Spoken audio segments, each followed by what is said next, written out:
your host, Flea, alongside with my two co-hosts, HOTSEAThaas and Isaiah Zay Station Wilkinson. Beloved Talk Podcast is a podcast of personal development, and community action told through the perspectives of today's premier athletes. Let me talk to you. Actors, and anybody that Beloved. I hope you enjoy it. Beloved, let me talk to you. Let me talk to you. Beloved Talk Podcast. Beloved, let me talk to you. We're in the building. We are in the building. Beloved Talk Podcast. Hold me back, man. Finally, I miss you guys. I miss y'all guys too, man. Word. How y'all I doing? don't miss this nigga. I miss you, bro. I don't miss this nigga over here, man. That's what's up, man. I feel the love. Know what I mean? Yo, you back with another one. I'm not the word you just said. I'm I'm on that tip right now. That's where I'm going with this today. He's a king. Yes, I am. You got all that, right? We are in the building. What's good? What's up, brother? How you feeling, man? We 2 weeks in, man. We missed last week and the week before that. I know it's all good, beloved. It's good to be back, man. I missed y'all, man. What's up with your side? I'm chilling, man. You know, feeling, man. Doing my thing. You know what I mean? Put the deck up. Put the furniture on the deck and shit. Getting it ready and shit. Put the barbecue grill out. You know what I mean? Different problems. It sounds like we're making a trip somewhere. Oh yeah. The invites is going down, and y'all can't refer to me as Hots. Y'all can't refer to me as Hots because I'm gonna be DJing. So y'all gotta refer to me. I'm gonna make up a cool name and shit. Yeah, my son DJ HOTSEAThaas. Yeah. You can't call me. I don't want y'all niggas that refer to me as Hots at all. Like I don't know. Nah, we in the building. Now, what's up? How y'all been? You know what I mean? How's it good, beloveds? Just working out, staying focused. Yeah. Doing research, just trying to stay on the right path, man. Cemented to your grind, right? Yeah, staying cemented. That's all. That's what it's about. You got to stay cemented, man. Because through these trials and tribulations that everybody's going through, and once you get through it, I feel like if you stay cemented in what you're doing, you're working on your craft during this downtime, because it's been about a year and some change now. It's been a year in a pandemic. How have you been cemented to your grind, though? What have you been cemented to your grind about? Pretty much just staying the course. So staying the course meaning working out every day, trying to, if gym's closed, find an alternative. Maybe if I'm not in the gym, I go to the park. If I'm not in the park, I go for a run.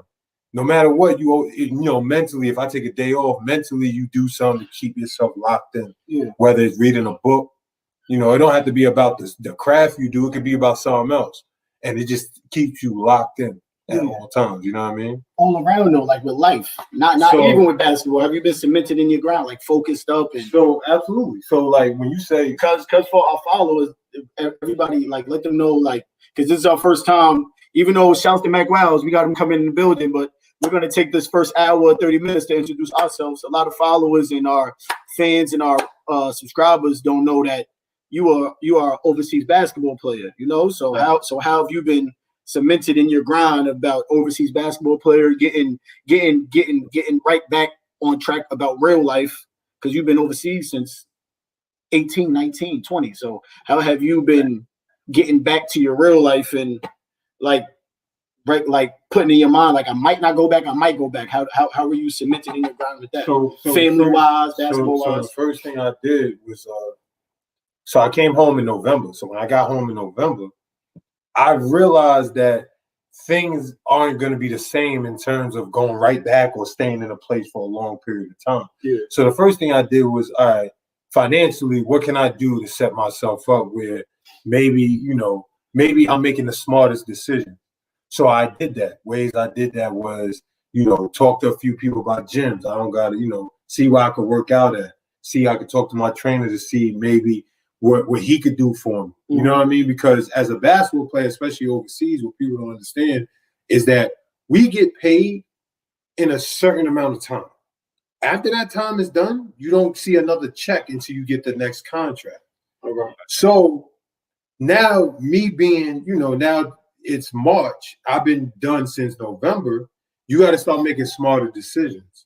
Where you make smarter decisions is you start cutting things out. For example, I love to shop. I love to do certain things. But Now it's time to make smarter decisions where maybe me shopping isn't the smartest decision. Maybe I'm doing something else. Maybe instead of me shopping, I'm putting more time into my clothing line. All right. Now, when I put more time into my clothing line, I'm doing more marketing. All right. You know, shout out to the 10th Clothing. You're putting the money in the marketing. Instead of investing in, say, for example, my body, instead of going to GNC, I'll go to Mike Nuka, Vegan Mike. All right. You know what I'm saying? So Brian, coach, shout out to the coach of privilege. Also our other sponsors too. Right. And we don't have to shop because we got another clothing sponsor, Leopold Jacobs, you know. Right. So you know what I mean? So what I'm learning to how I stay cemented in my grind and in life in general was it's teaching me I had to tap into my resources that I maybe ignored or didn't realize I had in a regular situation. All right. You know what I'm saying? So I tapped into those resources and that helped me, you know, grind it out. Yeah. Whatever I need to do to grind it out, they help me keep me on that path. So, you know, when I say stay cemented in your grind, that also means through, excuse my language, the bullshit. Bullshit meaning I'm not going back overseas right away. So most people would be like, yo, I ain't going to the gym. I ain't going back right now. I ain't get a call, but you got to continue to work because you never know when that call is going to come. Yeah. You get what I'm saying? Same thing with our podcast and how we got started. We got to continue to grind and see, you know, where we can land. Because we believe in our vision. Yeah. If you believe in your vision, you're gonna stay cemented in what you do. Yeah. You know what I mean? I think we should have a little overseas episode, bro. To have like a good 3 overseas basketball, because people don't know that's a serious grind, bro. And a lot of people careers is coming to an end that they never would have thought of because of this virus, bro. Like, it's people that 34 years old, bro, never had a job in their life, and now they like. Don't know what they don't know what the hell they about to do. Work at Walmart, bro, and they never would have thought that. It's because he's blowing money fast and all of that. Like, did it ever come to your mind? Say, like, damn, like I don't know what the hell I'm about to do. Like, I've been playing ball since I was 19, bro. Like, I'm 30 right now. I like, you feel me? Like, has it ever? Because you know we all human. We all human. It's like, damn, like what's my next step? Or do you like try to block that out and be like, I'm on positive energy. I'm going back. Or do you deal with reality? Like, all right, I might not be going back. Yeah, that's a fact. Your reality is created by the thoughts you throw into the universe. Yeah. If you say you're going back, you're going back. Yeah, that's a fact. You know what I'm saying? When we was younger and Aunt Sylvia told us like, yo, you gotta have money in your pocket, do this, do that. You told me, yo, Zay, we ain't never gonna be broke. Or we're never gonna do this. So let's go rake leaves. So that turned you into other things. I had them raking leaves. My aunt had me break. Stop it! Come on, bro. My aunt had me. He always on his show, bro. He always had for the show, son. Never trust a nigga with a snapback on backwards. Ever. For our listeners, you never trust a nigga with a snapback on backwards. Wow, yo. That's what the spinning, man. He's talking hot. Brush it backwards.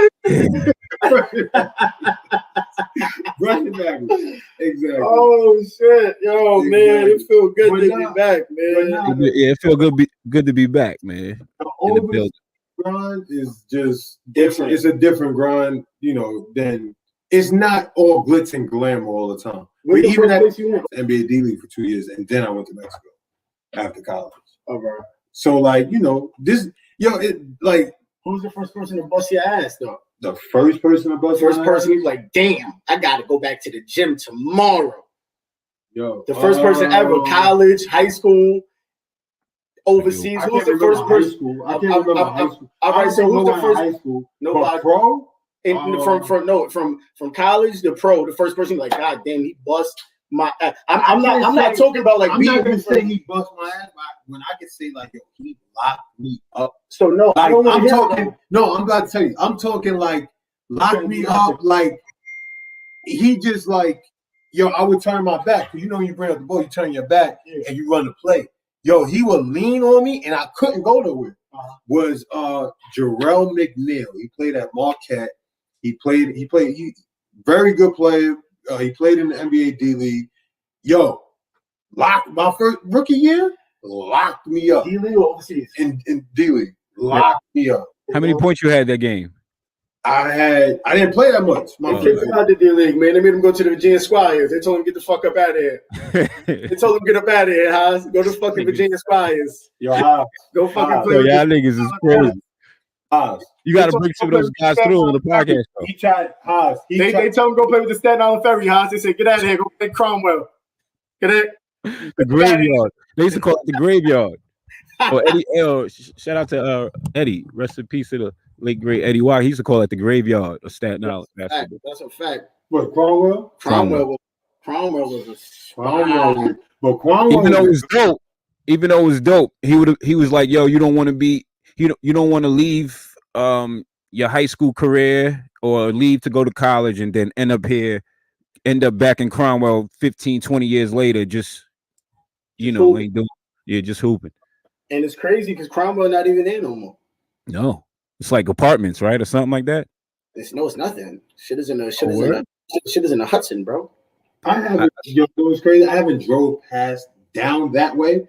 Yo, Haas, because you remember how you get to Cromwell. You gotta go down. Yeah, you can cut through. Right. I haven't drove that way. You can cut through to get on the highway. You end up like I forget.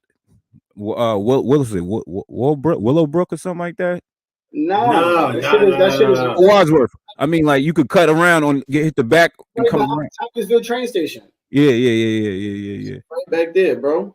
That shit is crazy. I think I was having that conversation with somebody I worked with the other day. I'm like, because for our viewers and stuff that don't know from Staten Island, we from Staten Island, right? It's been 8 murders since 2021. You feel me? All kids under 21. You feel me? And I'm thinking that I'm not saying that if stuff was for these kids, it wouldn't happen. But if Cromwell was here, if shit was here like back in the day, I think it would have put us like a cease to it, bro. It's nothing for these kids to do, bro. They're out of school. You feel me? They don't have nothing to do, bro. Cromwell had gymnastics, boxing. My brother used to box there. Boxing, weightlifting, games. They had everything. Everything. As soon as you walked into Cromwell, they had the video games. And it was free. They had the video games. You keep walking at the weight room. Breaking up. You keep walking, then you run into the basketball courts. But then I think wasn't there a pool in there? Or it was a pool. Nah, it was Lions Pool was like right around the corner. Okay. You still had the same thing. It's across the street, yeah. And you still had you had the weight room, you had ping pong tables. Yeah. And then you hit the basketball court.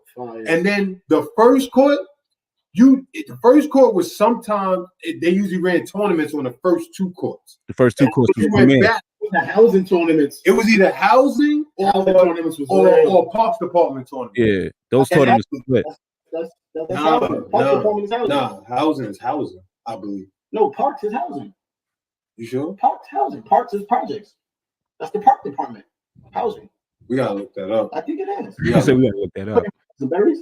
I played the Berries, but I also played with Eddie Watkins in another tournament. The Millennium Tournament. I never got to play with Eddie Watkins. There was a lot of tournaments in there. The Nike tournament was there for a minute. I forget when it rained. Yeah, and then they moved to Clove Lakes. It was a lot of tournaments up in there for a minute, and then they started. That was one of Nike's sites when they did the citywide tournaments in there. Yeah, they did a lot of different things, and then they moved Ed Watkins to the last court. We had to go to the back. Yeah, that's I remember. I think I probably worked out with him once, but I never played with Ed though. I played with Uncle Daryl. Yo, shout out to Ed Watkins, man. Rest in peace. Rest in peace. Great. Shout out to Red Trip. Shout out to Red Trip. Yeah. Because Red Trip is definitely keeping bigger than basketball, right? Right, bigger than basketball. Shout out to Bigger Than Basketball. Red Trip, Darryl Grady. I don't know if y'all want to get into these sponsors real quick before we. Yeah. We do your thing. All right. Let me see what we got. Excuse me.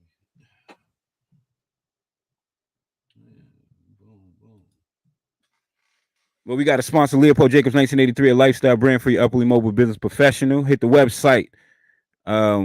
We got sponsors Made in Norfolk. Let me get some context. Where we at? Made in Norfolk, the official Made in Norfolk apparel. Hit Made in Norfolk. And we have 10 Toes Down, the 10th clothing. Let me give some insight to the 10th clothing. The 10 toes down. W.E.B. Du Bois believed in a talented 10th of black men that would arise to become thought leaders and cultural missionaries, creating the next generation of exceptional men. We created the 10th clothing brand so that every black man can feel empowered. We see the excellence in all black men and want to encourage them, not only to see it in themselves, but also to encourage others to do the same. By creating a clothing brand that seeks to empower every man to be his most exceptional self, we hope to strengthen the bonds of our community, providing an aesthetic, style, and quality clothing that every man can feel proud to wear. So shout out to the 10th clothing. And our main featured sponsor is the Culture Pivot. These sweaters we definitely got on right here. Sweaters on a joint right there. This sweater's coming out too, huh? So. Oh yeah, that's a fact. All good. Our main featured sponsor is the Culture Pivot, and it's redefining urban identity one individual at a time. Let me throw that on there. Sorry. And it goes, theculturepivot.com provides a platform of information, inspiration for brothers and sisters to pivot in the right direction when concerning health and business. Let me get that. Yeah. You can check them out on IG and Facebook at the Culture Pivot. And we have a vitality pack for Mac when he joins the live. It's the purple sea moss. We have waste remover and improves gut health, and some elderberry and burdock tea. It cleanses the blood. Plus a Culture Pivot sweatshirt. So that's the vitality pack for Mack Wilds. Shout out to our main featured sponsor, the Culture Pivot. Shout out to Vegan Mike and Jasmine Ray. Yes. And all that great stuff right there. See that purple sea moss and all that good stuff. Questions for viewers will come. But yeah, the Culture Pivot, redefining urban identity one individual at a time. Shout out to our sponsors. You got on that, right? You know what I mean? Yeah, we definitely got a good Staten Island show tonight, man. I can't. And matter of fact, I think we got. I don't want to announce when we got these next two, but we definitely got another. We got two other Staten Island legends coming after this too, man. So got some good lineup. Showing these guys their roses and all that, man. Like, Oz, I want to ask you because this is the time that we're giving our viewers and subscribers time to really know us and all that. Like telling people your story from Staten Island, like you're a dope Staten Island dude. Like, what's your favorite memories from Staten Island? Because like you, my big homie, bro. I grew up looking up to you and my brother, bro. Like you had the Beamer in high school, bro. Like, yo, I mean those memories were great. Those memories were great. And Haas was the first one. I don't care what nobody says. Haas was the first one to have the fitted shorts in basketball. My boy didn't have the baggy shorts. No baggy shorts, man. I was on my Mike Jordan joint. My son Ben had the fitted shorts. You heard me? Wasn't doing the baggy shorts. You know what's crazy? It's crazy how, and this is, so I'm one of those people that I get tired of Staten Island, but I love it. Yeah, I love Staten Island. It's where I'm from. I'm all for people from Staten Island being successful in all types of lanes. And it doesn't have to be entertainment. It could be, whatever it is. It's dope because we're sitting here talking to each other on this podcast, and we literally watched you play basketball. Yeah, like vice versa. we was at the games watching you play basketball. Like, vice versa, though. You get what I'm saying? Like you can literally say, "Yo, I seen Corey and Zay grow up." Even if it was, even through pictures and all that stuff. Like your mother was coming to the Wagner games with my mother, and it was all like, and that's the beautiful thing about Staten Island. Yeah. And I feel like everything's connected. Right. Before you tell your story, I just wanted to say I feel like that's something. Miss Diane. That was Aunt Diane. Right. That was Aunt Diane. I feel like that's something that should be embraced more now that we've kind of lost with everything that's going on. Like, yo, we're so connected in so many ways. Like, to any Staten Island followers listening, if I don't know you, I probably know your cousin, your aunt, your cousin's cousin. Like, it's so connected. Brother. It's just it's so connected, man. It's I mean, it's so many memories on Staten Island though. But I think that if you appreciate Staten Island more if you had, like, we all left You know what I mean? Like we all left and came back in a sense, Yeah. or you know what I mean? We still connected. So I think our appreciation grows that way. But like some of the memories are the rivalry. You know, Curtis versus St. Peter's games and getting ready for that and shit. Like he's like Flea said, pulling up in a Beamer in high school. Like that was like, and that happened by accident. You know what I mean? My mom's was not. I mean, the story behind that was crazy because I wanted to drive for one, and I just figured out how to get it done. You know what I mean? Going to Pennsylvania, getting my license in Pennsylvania, you can get it earlier. So I was on it that way. You know what I mean? And then my mom just she had trust in me, and Curtis was right there, and the ferry was right there. You feel me? So I used to drop her to the boat, and then go up to Curtis. You know what I mean? And then it really happened one time. We would run. She was running late to work, and she was like, "Yo, I'm not missing the boat. You know how it is. You got to wait an hour or half an hour or whatever, something like that." So she was like, "You got to drop me off," and I'm like, "You like, I'm happy in my mind. I'm happy, but I'm like, you bugging, right?" Like, and she like, "Nah, you got to drop me off. Just pick me up after work." And I was like, "Run it." You know what I mean? I had my learner's permit, and it went, and then it just was interesting because that's how I started developing driving and stuff and getting familiar driving and being, you know, once I started driving and once I got my official license, it was over.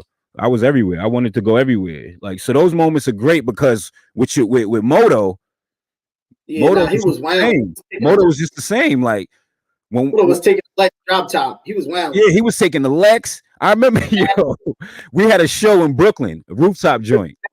He made it hard for me.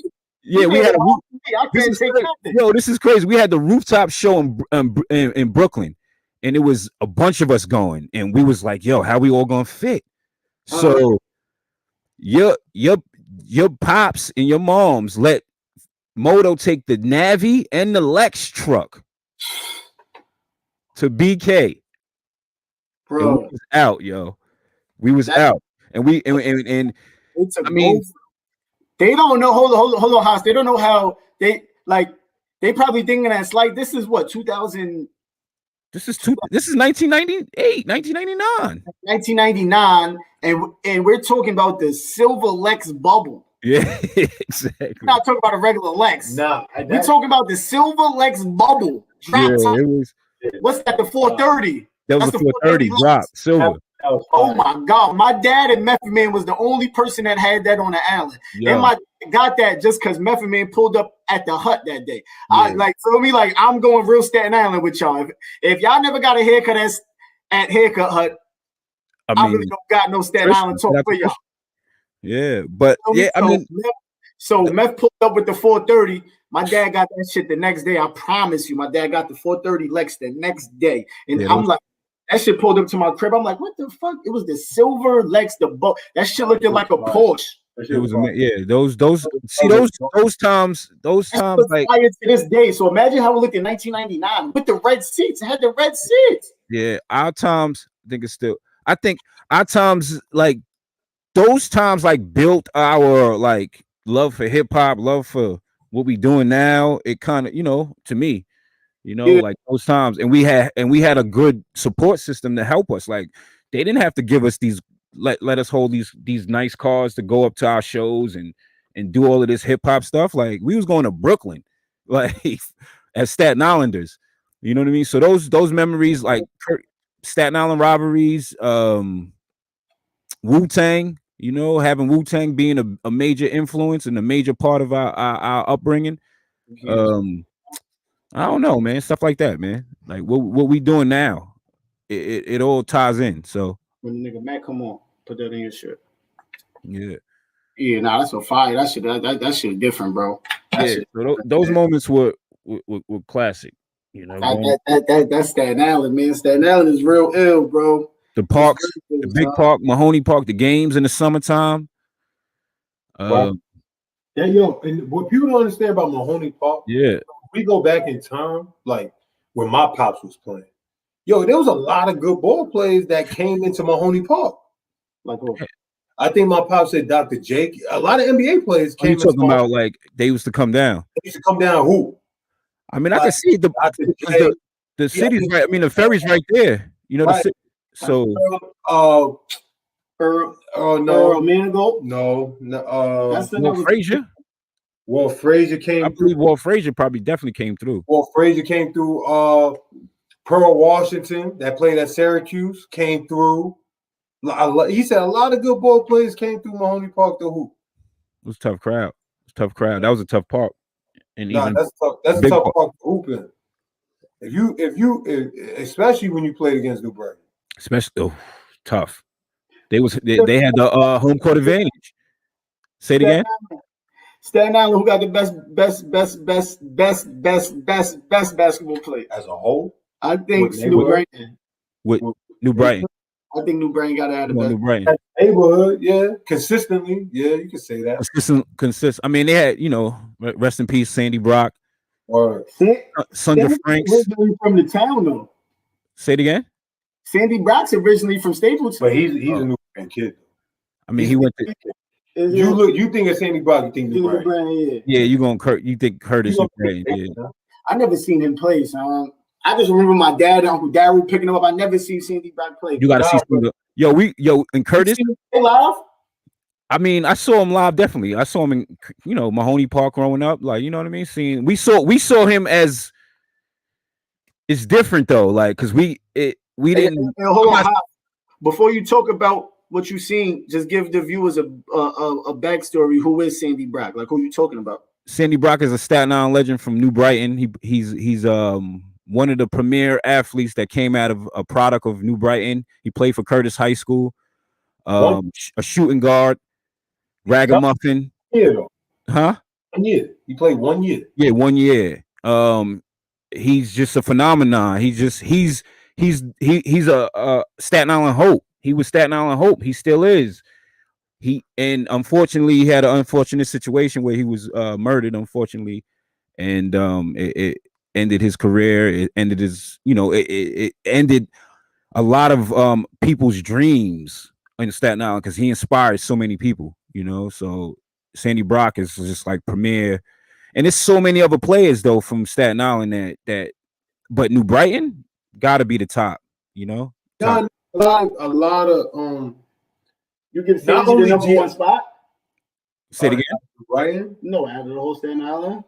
I think you can't do that. You can't add because that's unfair to Sandy because Sandy obviously his legacy was cut short. Who you said who's the best from Staten Island? You said. Yeah, I think Kyle is that. You got. I mean, yeah, like you said. You gotta give it to Wiz. I would give it to Wiz. Yeah, I would give it to Wiz. I think Wiz is the best. Wiz is the best player I've seen on Staten Island. Yeah, he made stuff like that. He made Wiz is ridiculous.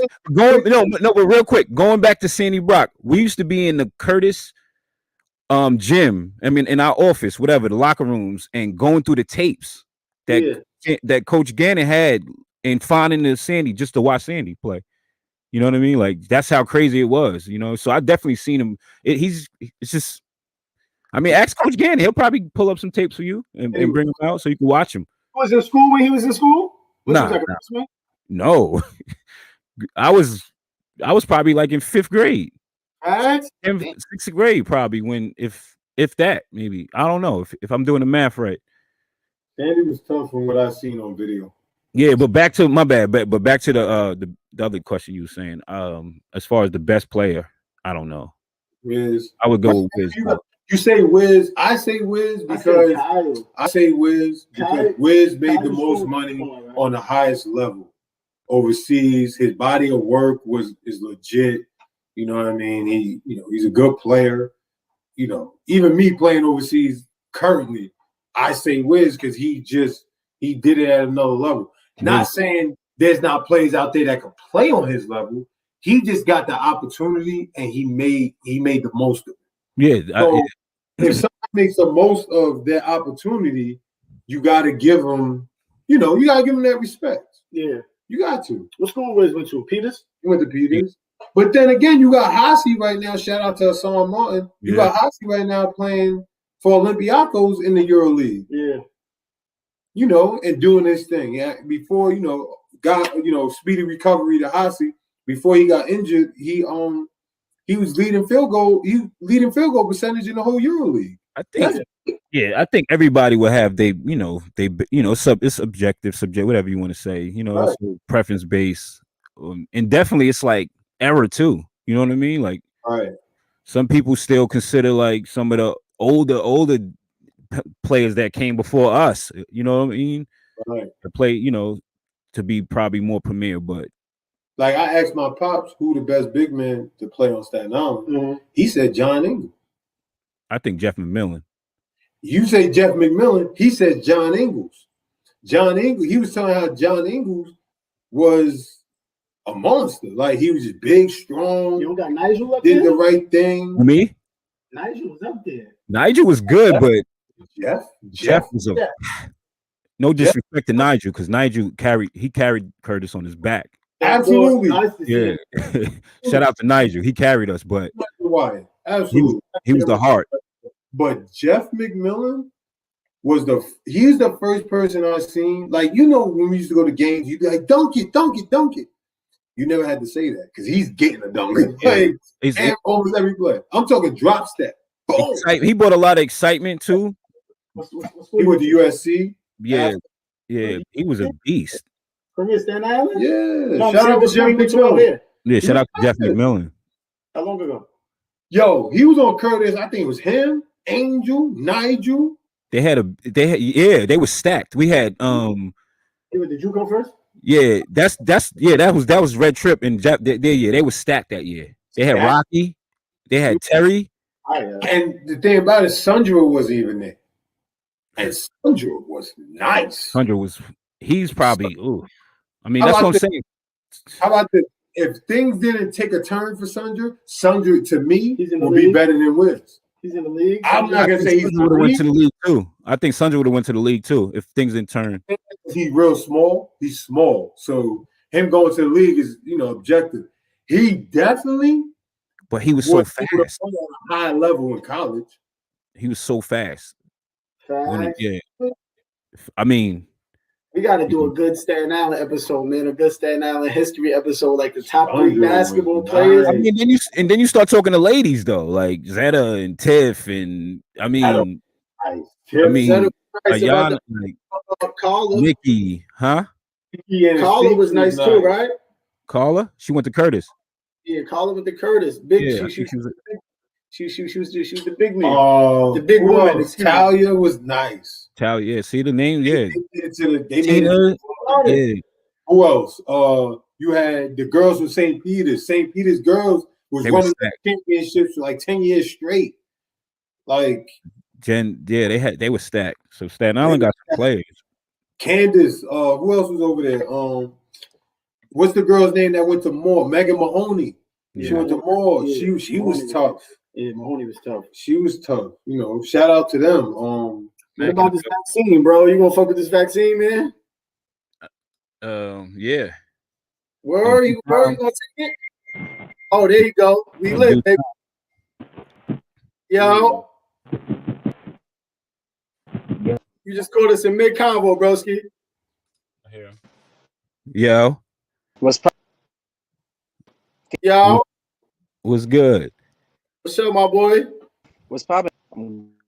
What you doing, broski? Yo, Mac, you might have to take out the headphone because it's lagging on the outside. Unless you hold on. I think the headphones is crazy. Hey, yo, House, but yeah, that vaccine is no bueno, bro. You not doing it? Nah, I'm not doing it. Yeah, we hear you. Yeah. I can't think. Could you hear me, bro? Better. I can hear. Your shit lagging again, bro. Upstairs. Give me. You some ugly ass nigga. Hey, yo, bro. I'm not with that vaccine, bro. I can't do the vaccine. Of course, you like to travel. You took it already? No, I'm just saying. You gonna take it, bro? Shit, I like to travel. We gonna have you want to go to a Knicks game? You want to go to the I can't take the risk, buzzing. I can't do that. I'm not. You Yo, took how a flu about this? shot before? Huh? You took Nah, a flu shot? I never No, ever took a flu shot, bro. I recently started taking flu shot when I had my son. Facts. But facts. I But can't. I mean, I took it out through the years, scattered, but I never was on it how I've been on it now. But as far as the shot, I think we all gonna we're gonna have to bow down, respectfully. What you mean, like forcefully bow, pause, or like? Not forcefully. It's gonna be where if you want to travel, you're gonna have to they're not gonna accept you where you travel to. Like they just gonna test for it. Yeah, on Royal Caribbean Cruise Line, if you want to go to the Bahamas, you're gonna have your vaccine, it's called the vaccine passport or whatever. So I'm just saying on that end of it, Bro, people, So- yeah, they are. from the vaccine. Yeah, I can't. Yo, but I So- know a lot of people that took it already and they perfectly fine. all But- right, No, that's a fact. Hey, when you come on, just put that on your page. You know, so I mean, I don't know, man. It's I don't want to, but I think we're gonna, if we want to have to participate in life, because what we gonna do? You know, we can't. I don't know, man, because I work outside MTA, bro. I ain't catch it yet. God forbid, but I'm not. I can't take that, bro. You be masked up and all of that. Masked up, Yo. crazy ski mask. you know, Yeah, I saw you. You actually, we spoke not- over there. You yeah. was. look, I'm I'm giving not. out small chips and plants. I'm You not. chipped up with this. This is a chip. This phone. Yeah, but it's not in our body though, buzzing. Yo, look. I'm be honest. I can't. I'm do not. it. I don't want. Yeah, that's I we're don't gonna have wanna another take- comment with that. My bad. I don't want to take the vaccine. I'm not gonna take it Yeah. at all. I'm not gonna take it. But I also kind of understand the people that are, that take, like, older people that take it, where it's like, they're trying to protect themselves. If that's what they're doing. But me personally, through my own, beliefs and research, I'm not gonna take the vaccine. Is it- Hey, you're an athlete. If I say Overseas. you gotta go back overseas, you're taking it. Yeah, that's what I'm saying. You are overseas. You might be forced to take it if you're going, Same nigga say respectfully. he's not taking no knee. Let's not talk about No, I this, didn't bro. say I wasn't taking it. I said I the was same taking nigga it. say he's taking the Too touchy. I'm taking the knee. Yeah, you bugging. You voted for Trump. Yeah, I'm not in vote fight. You gonna make the subscribers, You nigga. voted for Yo, Trump. you gonna make the subscribers think I'm really voting for Trump. You're not missing no bag. Yo, He's not listen. missing no bag. Yo, how? They got Yeah. 100,000 cash for Can I you. speak? Wait, I gotta speak first. Go ahead. If they got 100 cash for you, and they say you gotta take the vaccine to come to Mexico, you're taking it. Yeah. You're First of all- taking it, bro. first of You're all- lying. First of all, no, I'm not. First of all, let me tell you something. Gosh, bro. What I believe, how I operate, we could even go back to the nailing part. You said you're taking the bread. I'm saying if I was Kaepernick, I understood why he took a knee, and I'm taking a knee because at the end of the day, I gotta be able to look at myself, my future children in the face and say, like, yo, I stood up for something. That's more than the money I got. Because at the end of the day, something that can't buy milk. can I speak? You stood up for Can something I that can't speak? buy milk, buzzing. You didn't stand What up for that nothing and mean? voted for Trump. And I'm buying milk. And I'm buying milk. You buying milk, My but daughter you sold out. It ain't selling now. Your house. Look, Sometimes I was the built- gotta run a business. look. I was taught to be solid. Being solid, in my opinion, is standing on your values no matter what you're faced with. Yeah. You can't jade because some money's thrown at you. You get what I'm saying? All money's not good money. I agree. Yeah. All money's not good money. No, but you gotta. At the end of the day, you can have $1 million and still be unhappy. You can have $3 in your pocket and be the happiest person in the world. Shit. I've been to Mexico. Mexico's a third world country Yeah. in certain places. I'm not happy with $3 in my pocket. I've seen people Don't say that don't that. have much of anything, and they're the happiest people in the world You think so? because what they value, they have. Yeah. Their culture is Bring the different. niggas Their to New York. values. Condo on the 50th floor. They ain't never gonna want to go back. Yeah, of course. We got a taste of it, though. That's what I'm saying. We got a taste of this. America is built on riches, bro. So you can't put me nowhere and say I'm supposed to be. Bro. That's because we was can't born take it with you. materialistic, bro. You can't take it with I'm not saying you can't take it. So you're gonna be happy right now if you have $3 in your pocket. I'm gonna be. If I'm standing on my values, yes. If I'm standing on my values, and you're gonna be happy. I'm gonna get a job. I'm gonna get a regular job, bro. Bro, you're not gonna get a job right now. I'm gonna get a regular job. You gonna have to stretch $3 out for a month, bro. I'm gonna get a regular job. I'm gonna you're gonna be happy with $3 in your pocket for a month. You're a Republican. I'm not a Republican. I'm just a realistic. No, I'm just a realistic, bro. I'm gonna get the bag and then I'm gonna act crazy. You can't act. No, I'm not. I'm playing chess. My own cousin sold his soul. You gotta play chess. You gotta get the bag, then act crazy. You can't act crazy, then they turn the bag. But yo, Haas. See, Haas is the mediator. Because Haas is listening to both. I'm just saying. I think that. You gotta get the bag. I'm just saying, Zay. I'm just saying.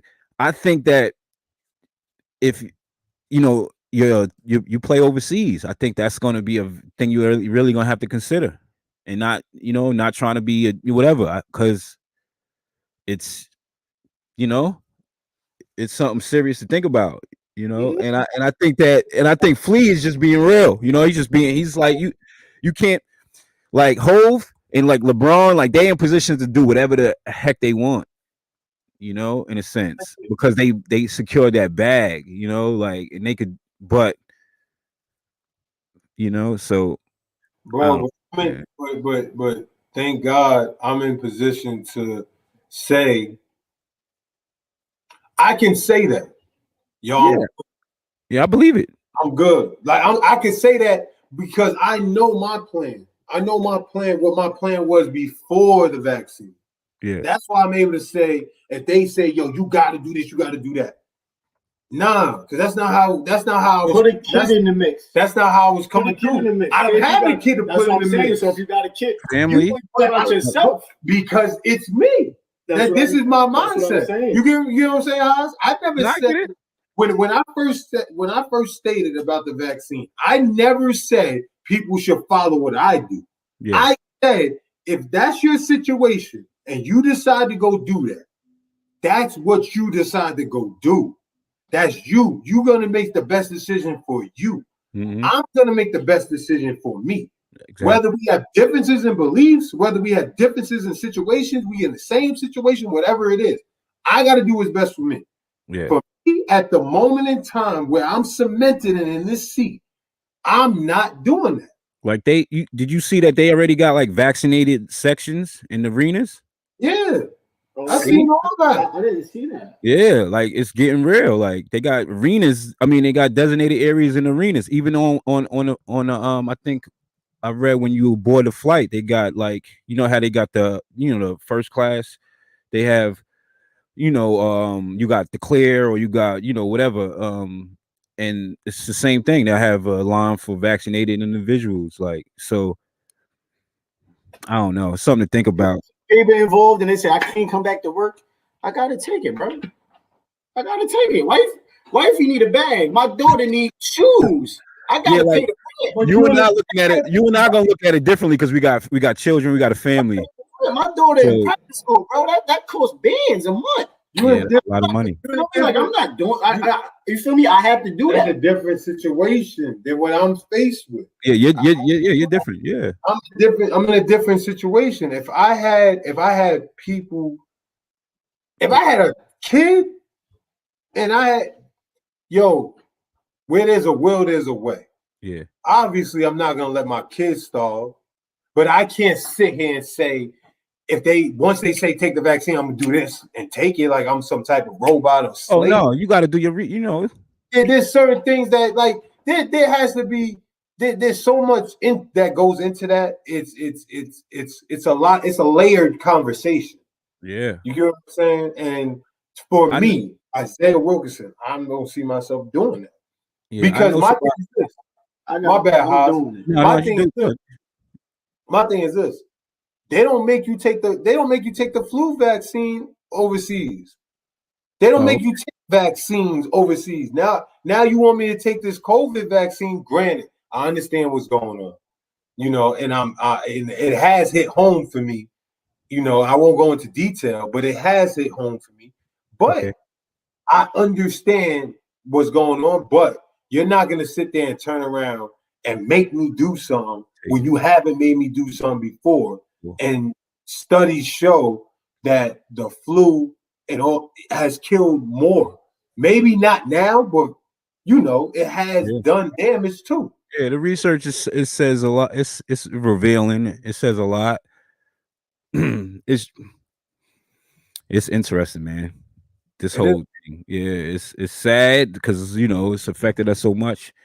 And we like this is like the anniversary of it, kind of. We just passed it like what, a week ago, 2 weeks ago, of when we was really like everybody's, you know, I'm talking to my buddies on the group chat and we like, yo, this is I was doing this or I was doing that. I'm like, yo, I remember, it's like because I remember when it first hit, we was like, yo, it's probably gonna be last a month, 2 weeks, something like that. And then it was like, no, I was like, oh, all right. But I don't know, man. That's what I'm saying. I'm not taking it, but if it comes to I have to take it or I don't get no more chicken, I'm taking it. You know anybody that took it personally? My pops took it, bro. Yeah, he's a traveler. He be out. Back on the 6th to take the second shot. Here we go. Yeah. My boy. Better? Is it sound better? Oh my God, he's in it. It's in the building.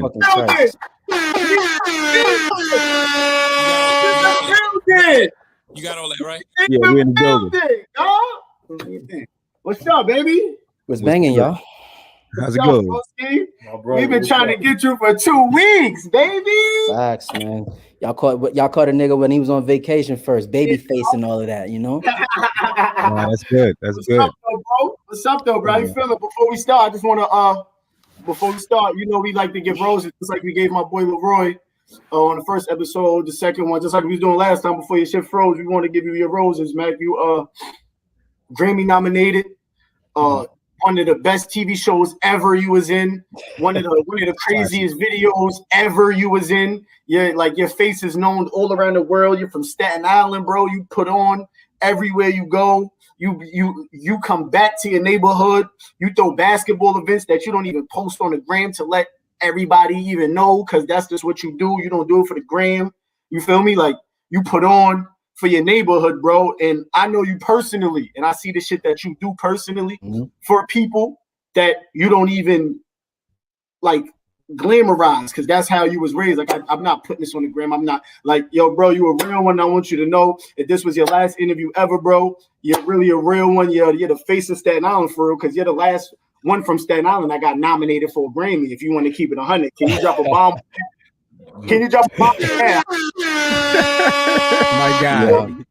That's real. So he got that. You feel me? So I just want you to know that you special, bro. To us, to me, to the whole Staten Island, bro. So and we appreciate you, bro, because you don't even have to be doing this, bro. So we really appreciate you, bro. Absolutely. Nah, I appreciate that. That's real. That's I appreciate that, family. 100%, man. 100%. But yeah, man, I'm feeling good. You know, I just came from the gym, and you know that shit is invigorating and tiring at the same time. That shit is crazy. I already know. So look, take us back, bro. Like when you Mack Wilds grows up in Stapleton. The first time, because people don't know, people think The Wire was your first TV show. It wasn't. It wasn't at all. You feel me? A lot of people don't know that. So take us back. Like, all right, cool. Like Mack Wilds from Stapleton. Where do you come to yourself? Like, all right, I'm about to do this acting thing. All right.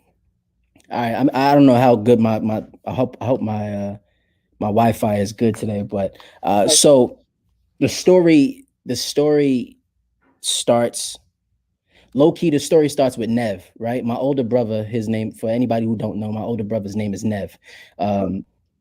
And Nev, shout out. Yeah, shout out to Nev. Shouts to the bloody. So Nev, if anybody knows him, y'all know the type of nigga that he is. It's like it doesn't even make sense how like the nigga must have been born with like a 4-leaf clover in his asshole. Like the nigga, it doesn't make sense the type of luck this nigga has, bro. I'm talking about like shit like out of a movie. Like the nigga legit walking down the block, a movie agent sees him and she's like, yo, he's so handsome. I want to get him in movies. And my mom's like, oh, thank you. She's like, no, seriously. I'm a movie agent. I want to get him in movies. And Nev was the first one to really start doing like commercials, music videos. Like the nigga was in the Mariah Carey music video. I remember being like 5-6 years old, seeing Nev doing backflips in Mariah Carey's video. Anytime you need a friend. I'm like, oh, this shit is lit. Yo, that's facts, yo. I didn't know that. No, I didn't know that. That's crazy. I'm looking up the Mariah Carey video after this. I gotta see that. I gotta see Nev. On some real shit. So it started with Nev. Like, I guess, you know, growing up in Park Hill first and then moving to Stapleton, even though, you know, these are very not really good neighborhoods, is really rough. I had not only Wu-Tang to look at, you know, we all seen Wu-Tang, we seen what they was doing, and they came from my hood, but I also had my older brother who, like, I could turn on the television and he's on this shit, or my mom is videotaping him on like Fox punting grunt and shit, like the niggas playing football with fucking Rocket Ishmael and shit. It's like, oh shit, this is all in the house, but I'm not thinking about it. I think all of this shit is subconscious. It wasn't until I was about like 13, 14 years old and, you know, running around the streets with Nev and all of the big homies and all of that shit. Shout out to Paris, shout out to Mike E, shout out to Holly, shout out to all of the big bros. Just trying to run around with them, trying to emulate everything they was doing and, you know, getting caught up. And shout out to Rated, shout out to Big Brother Rated. But just getting caught, seeing, I think at 13, finally seeing mortality, like the mortality actually hit me. We run around a lot of times not knowing our own mortality, not knowing that, you know, nigga, it's not like a video game, nigga. Like once it's curtains, like it's a wrap, you know. It's curtains. And that came from seeing Chungo passed away. So once rest in peace, Chungo. So once I seen Chungo pass away, I was like, all right, I could keep running around out here, getting caught up in little shit, or I could actually try to do something. Now, at the time I'm in school, I'm in Patrides. I'm in Patrides, you know, doing school plays. I'm in the fucking choir. My main thought, I think, as everybody's from the hood, I'm like, oh, I'm gonna do music. Like I can't play basketball. I'm not a ball player, like by any means. My school doesn't have a football team, so I can't really show that shit. I don't know anybody who gets money from wrestling, so I'm gonna do some music. Like I'm gonna do music. Like that was always my first thought. But after Chungo passed, I'm like, okay, what do I know? Maybe this acting thing. And I remember once I started thinking about it, there was this kid in my class. I forget his name, but he came in and he was talking. He was like, yo, I just did this commercial and I got like $5,000 for this commercial. I'm like, you got $5,000 for a commercial? I was like, what did you have to do? It was like nothing. Like I got there, you know, it was a commercial. They're going to be showing it all around the country. It's for like an oil company or some shit like that. And I get paid every time it shows on television. I'm sitting here thinking in drama class, like, nigga, this nigga gets paid every single time this shit shows. That's a lick. Mm-hmm. So I went to my mom's. I went to Mima. Again, I'm 13 years old. I'm like 7th, going into 8th grade or some shit. And I'm like, yo, Ma, like I think I want to do the same shit Nev was doing. I think I want to start like acting professionally. She's like, are you sure? I'm like, yeah, absolutely. I want to do this shit. She's like, all right, listen, I can't tell you to do it. I can't tell you not to do it. She's like, but this is what I'm going to do. She's like, I went through it with Nev. Nev didn't want to do it as much. And, you know, all of this shit that came with that, you know, living in the hood, niggas hating and all of that shit. My mom was like, I don't want to deal with that shit. So I'll give you money for a Metro card. I'll give you money for some headshots. And I want you to go out.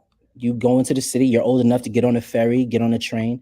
You go into the city and you figure it out, try to make it happen. So if you make it happen by yourself, when you get to the top, you can literally say nobody helped you.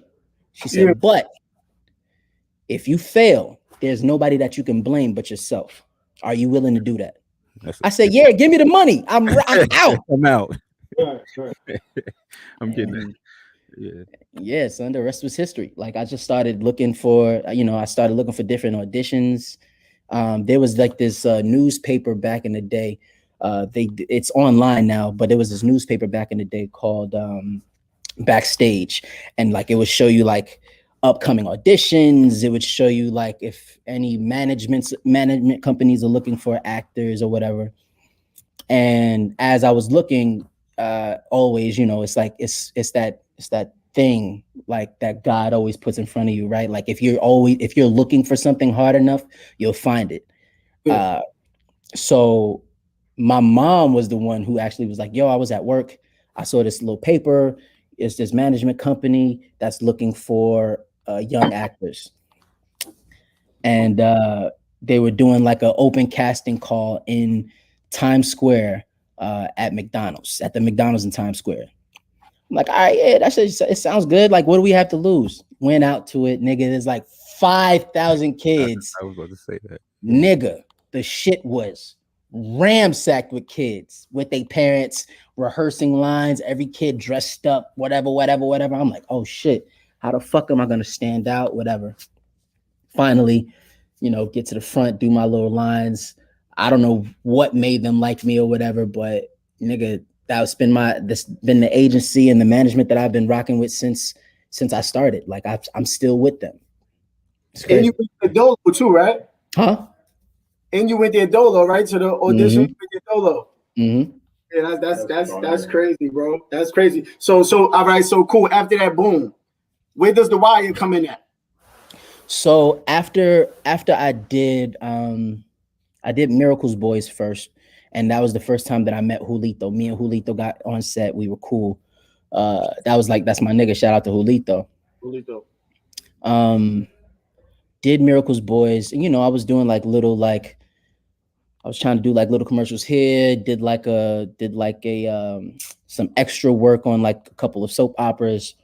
Then finally, my Nev, all of us in the house, we were watching The Wire at the time. So when The Wire finished on the 3rd season, we were like, man, they can't end here, even though like, I don't know where they're going to how they're going to come back. Niggas just bodied Stringer. Like, what the fuck are they going to do now?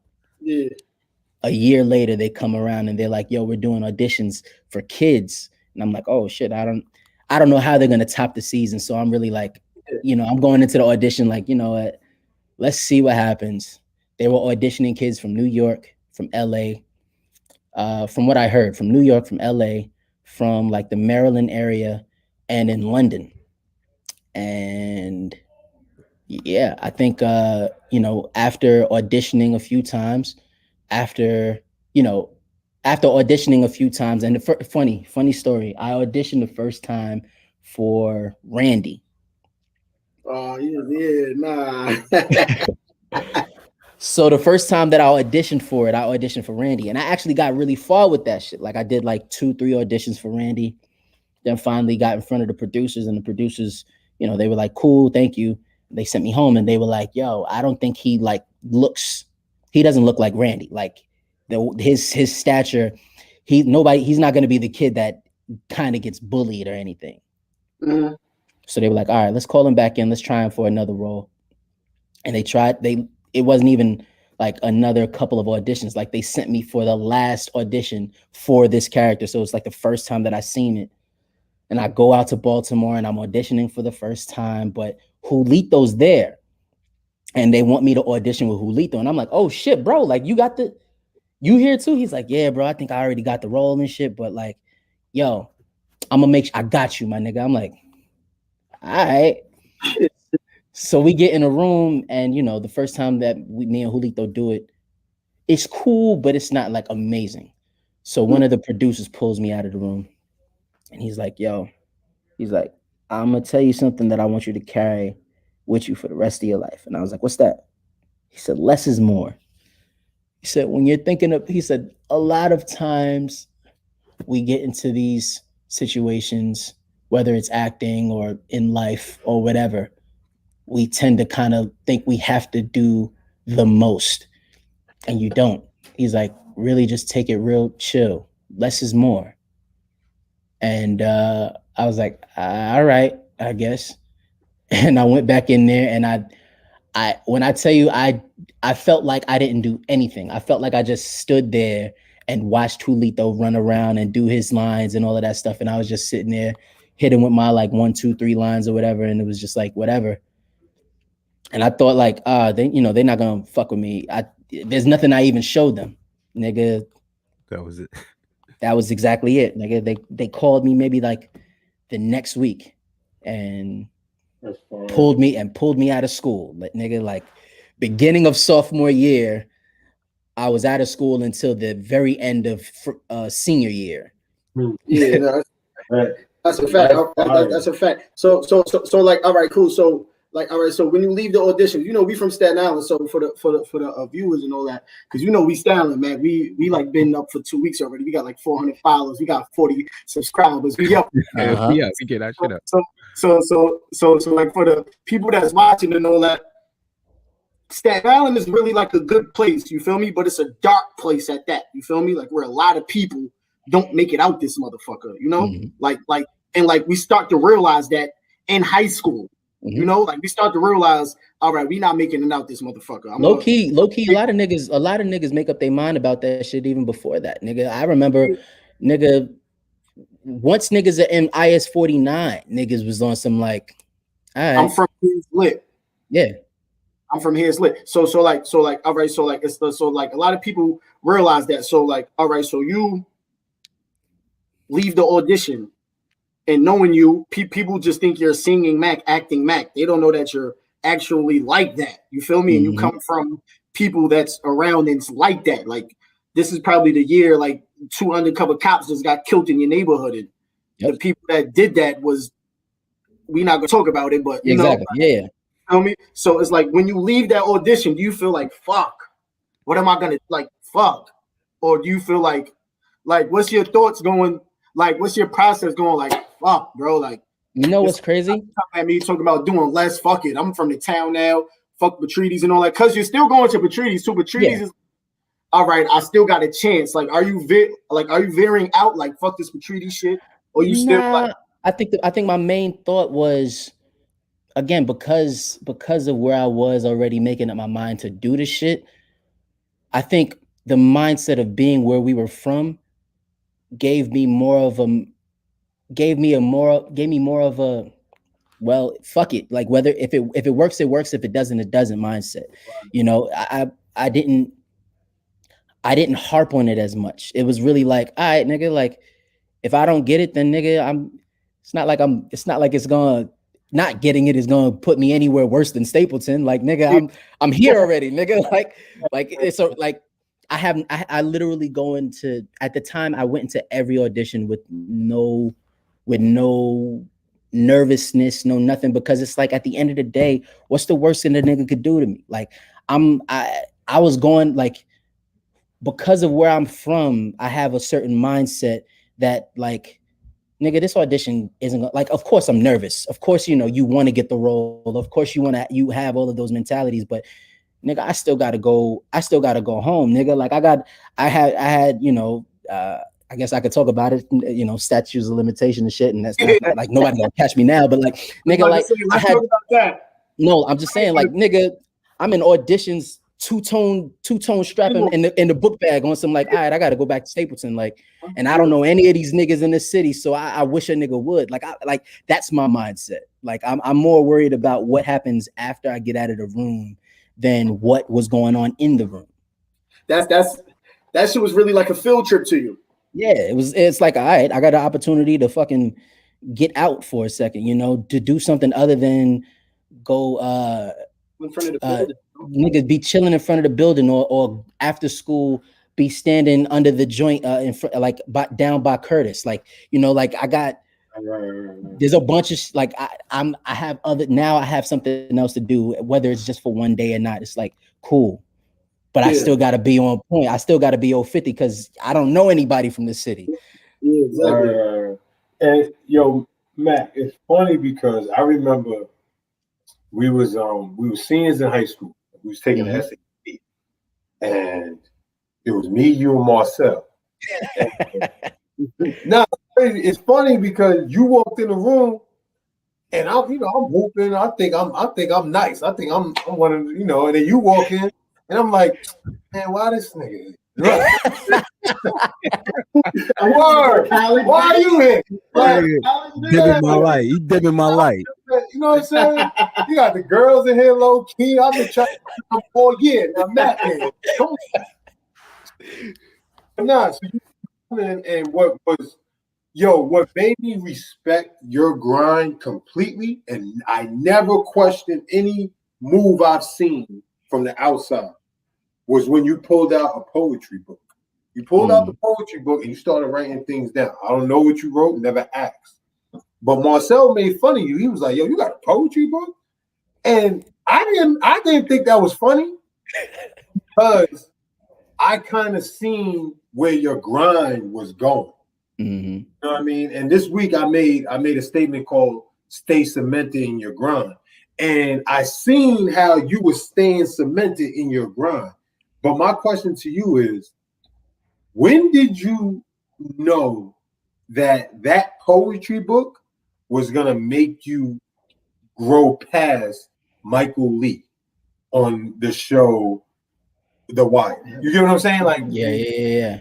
You know, that you was gonna be like, yo, this poetry book, me doing little things like this, is gonna help. Is gonna bring me to this place, the Grammys. It's gonna, you know what I mean?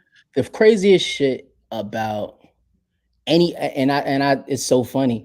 I wish I was more knowledgeable of the shit that I was doing when I was younger. I wish I would have had like more understanding. Like I feel like a lot of what I was doing, even when I was younger, and it's something that I pull away from sometimes. Like I pulled away from as I was older, but I'm starting to get back into. I just did what I felt I wanted to do. Like I never. It wasn't anything that was like I have to do this because it's gonna get me somewhere. It was really like I write poetry, and I keep my poetry with me because when I'm on a train, you never know how long you're going to be on the train. So you got to sit back and, you may have a thought, you may see somebody, it'll spark something. So it's like, all right, let me write something. And at the time with the SATs, we were finishing up The Wire, and I was constantly having conversation with people, just people in the business, my managers, different agents. Everybody was like, you've been successful as a child star, low key. Like, you've been in this thing since you were like 14, 15, and you've done a lot in these years. You're about to be 17, 18. You have a lot of notoriety. Just letting you know, a lot of people don't make it past 19 in this business if they're that successful when they're a child. A lot of people kind of play the back, do other things, start focusing on other things. And at the time, that was one of the main reasons I was taking the SATs. It was like, all right, well, fuck it. I got to go to college. I got to figure out what college I want to go to. I got to figure all of that shit out. So, but I was always kind of like, writing was always kind of like my escape away from. Huh? Did you have a college picked out? Oh yeah, absolutely. I was gonna the colleges I was gonna go to was NYU, UCA. I mean NYU, USC, NYU, USC, Morehouse, and Howard. Those are my 4 choices. I see you at Howard. Nah, I see you. I see you at USC, buzzing. I see you at Clark. I see you at Clark. Nah. Yeah, those are my choices. Those are definitely my choices. But it's so funny that all of the things that I leaned into as a kid that I did without thinking, like I just focused on the stuff that I really liked doing, and it wound up making money for me eventually. Right. That's a beautiful thing, my brother.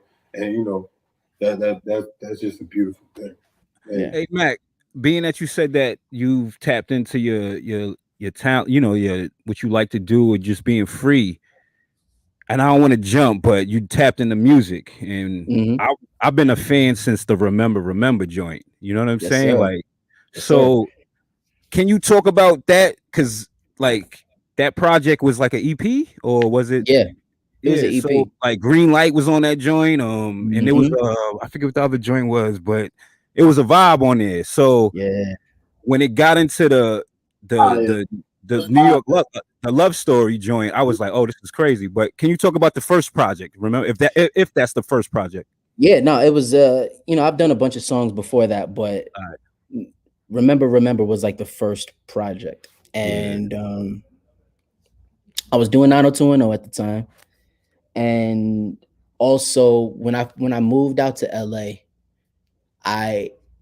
once I got 90210 after The Wire, which was again, the whole shit was crazy, right? Finished The Wire up, finished The Wire. You know, we're finishing high school. It's like my last month before graduation. Still at Patrice? Still at Patrice, yeah. Right. It's like the month before graduation, and I'm trying to figure it out. I'm talking to my guidance counselor about colleges. I'm putting the application fees in and all of that shit. And they call me for an audition. They call me for an audition, and they're like, well, they call me for a role, and then they call me for an audition. The role was, they called me and they were like, yo, they're about to do the movie about Biggie. And we want you to play Little C's. Nah, like, get the fuck out of here, yo. That's a classic moment right here. On mommy. On mommy. Get the fuck out of here, bro. You turned it down? Hold on, listen. So they were like, yo, they want you to play Little C's. And I'm thinking about it. I'm like, I don't look nothing like this nigga C's. Like C's is the big homie, but I don't look nothing like C's. What are they doing? They were like, no, they're asking literally for you. And I'm like, all right, I guess. Okay, I understand it. Literally, maybe the next day, they called and asked me and was like, yo, there's another role that they want you for, but you have to audition for it. But it's different. Like, it's not a regular audition. I was like, what do you mean? They said the producers want to be on the phone while you audition. Now, mind you, this is before FaceTime. This is before niggas could like, so they couldn't necessarily be in the room, but they wanted to be in the room. And I was like, all right, I guess. I was like, what's this audition for? They was like, it's for 90210. Never heard of it in your life? No, listen, Dane, my cousin Dana, my sister Talia, they were fans of the show. So like they knew about fucking Dylan McKay, and they knew about what's his name? Brandon Walsh and all of them niggas, everybody on the show. They were super fans of the shit. So I remember being at my cousin Dana's house and being upset that they wanted to fucking watch 90210 and I couldn't watch, you know, the cartoons or the Family Matters or whatever the fuck else was on. Anyway, I'm like, all right, seems cool. But it was at that moment that I was like, all right, Mac, you have to make a choice right now. If you're gonna do this acting shit for real, if you're gonna really do it, you got to make sure that people can see that you have range. You got to make sure that people see that you're doing different things all the time. Now, if I go do the Little C's joint, it's damn near in the same vein as Michael Lee, or nine times out of 10, that's what they want. That's why they're asking for me. Or you do this 90210 shit, do something that they don't expect and kill them. Yeah. I said, all right, let me do 90210. And shit got crazy. And that's when crazy. And that's where so that's when I got into music. That's the whole. Hold on, because you're moving too fast. Let's not. That's why I want to speed up. Yeah, I want to ask. You gotta slow up though. Over that. Because that 9. Hold on. This nigga, yo, boy, oh my God, he got that 9210, boy. It was finito. And that's when me and bro found out who we was with each other. So I'm thinking, I'm like, fuck this from the town, nigga. He pull up to these bitches, Sweet 16, shit like, no, matter of fact, I'm not gonna say what I was gonna say because you get in trouble for that. So I'm keep that on the hush hush. Yeah. You know what I I was know gonna exactly do. what you mean. I got black. Yeah, but I'm like, yo, what the fuck is this nigga? Son, you feel me? Word, this nigga was, boy, if Matt come through, leave. Leave, and whatever you came with, leave that too. Right. You have to go. You have to go home, Buzzin. You have to go home. We're joking, we're laughing. But if Matt comes through 2009, 2012, you have to go home and whatever you came with, leave. You have to leave, bro. That nigga was a fucking. He was out there, It bro. was different. He was on It was 92 different. bro. That shit was Yeah, different. 90. Yeah, bro. That's a Like, different. That's a different demographic. Back, you went to a Yeah, different it was different. that one. That shit was different. So Nigga. talking about 9210, first day you there, we're gonna. It's an elephant in the room. You're the only black person there. Or were you? How you feeling? It was crazy. It was Dude. fucking crazy. So, mind you, Dude, you even just getting the role. Or it's like Absolutely. You got to remember, right? It's not when I got the role, it was 2007 going into 2008. So mind you, this is how crazy it was, right? The same time that I'm getting 90210 is the same time Barack is coming into office. So I'm going into different like meetings. I'm going into like the offices of CBS and over here with W.E.B, and niggas is really like, yo, you understand like what you're doing? Like you're really baracking this entire shit. Like this is a show that's usually extremely white. Yeah. But for some reason, like they want you to be the face. And it would be one thing if it was like, okay, you know, he's the black guy, but he's in the back. Like, nigga, I'm the one of the first faces you see, and I'm the very last face you see when you watch the entire season. Like when you watch the entire show, I'm the lead guy. Of course, you know, everybody else has the people that they like, and you know, this one has story whatever, but I'm the lead. Like you follow my family. Like it's my family. And having that mindset, I think that was the first time that I really started to kind of lean into like, okay, now not only do I have this opportunity, with this opportunity, I have a responsibility. I can't do too much. Like I can't be out here in LA wilding like I want to. I got to keep shit super low key. However I move, I got to move by myself or like with a very very tight crew of people. I got to move with only certain people that I trust. Cause nigga, that was like the beginning of like the TMZs, the Perez Hiltons and all of this shit. Nigga, being the only black kid, nigga, there's a target on your back. Niggas want to see you fuck up. And they give it to you to fuck up. Yeah. They give you right in your face, bro, I've seen the shit that I've seen in my life comes from me being on 90210. Like I've never seen like the stuff that I've like. Of course, you see stuff in the hood and all of that shit is, you know, it is what it is. But like moving to LA, completely different lifestyle. You see everything is different, bro. I'm talking about good and bad. Yeah.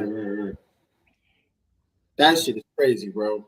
Yeah. That's crazy. So you just come from, what's that, high school? You got that right out of high school. Nigga, I just got my Regents diploma. My advanced Regents diploma in my hand. Ink isn't even dry yet. Niggas call and say, yo, come out to LA. And then you there for 4 years, right? I'm there for 6 years. You there for 6 years. Great. You there for 6 years. Oh my gosh, bro. So now what's going like do you start to feel like, because it's still an elephant in the room, like do you start to feel like you start to feel like the token black kid, bro? Or do you feel like I have to let y'all know I'm from Stapleton, or I'm about to play the spook by the door role with y'all niggas, or like what's going on through your mind? You feel me? Because you feel me? Because just like you said, like Barack is in office, so like it's a tension this shit is attention through the room, bro. Like, you feel me? Like, I have to hold Absolutely. this shit down. Like, so, like, do you feel like the token black kid, or I got to keep it Staten Island style, or I'm about to play the spook by the door and get this done, then I'm about to do this? Like how are you Nah, feeling? My main focus early on, I think early on I started to kind of feel like I had to assimilate in a sense. But then once I started to really lean into music, and the main thing about music, right, is we want you to express yourself. Like, we don't need you to put on a character, or at least that's what, that's the way I was taught music wise. Like all of my mentors when it comes to music, it's like, listen, you play characters on television all the time. When we hear this music, we want to hear you. We want to hear the shit that you've been through. We want to know where you are. And,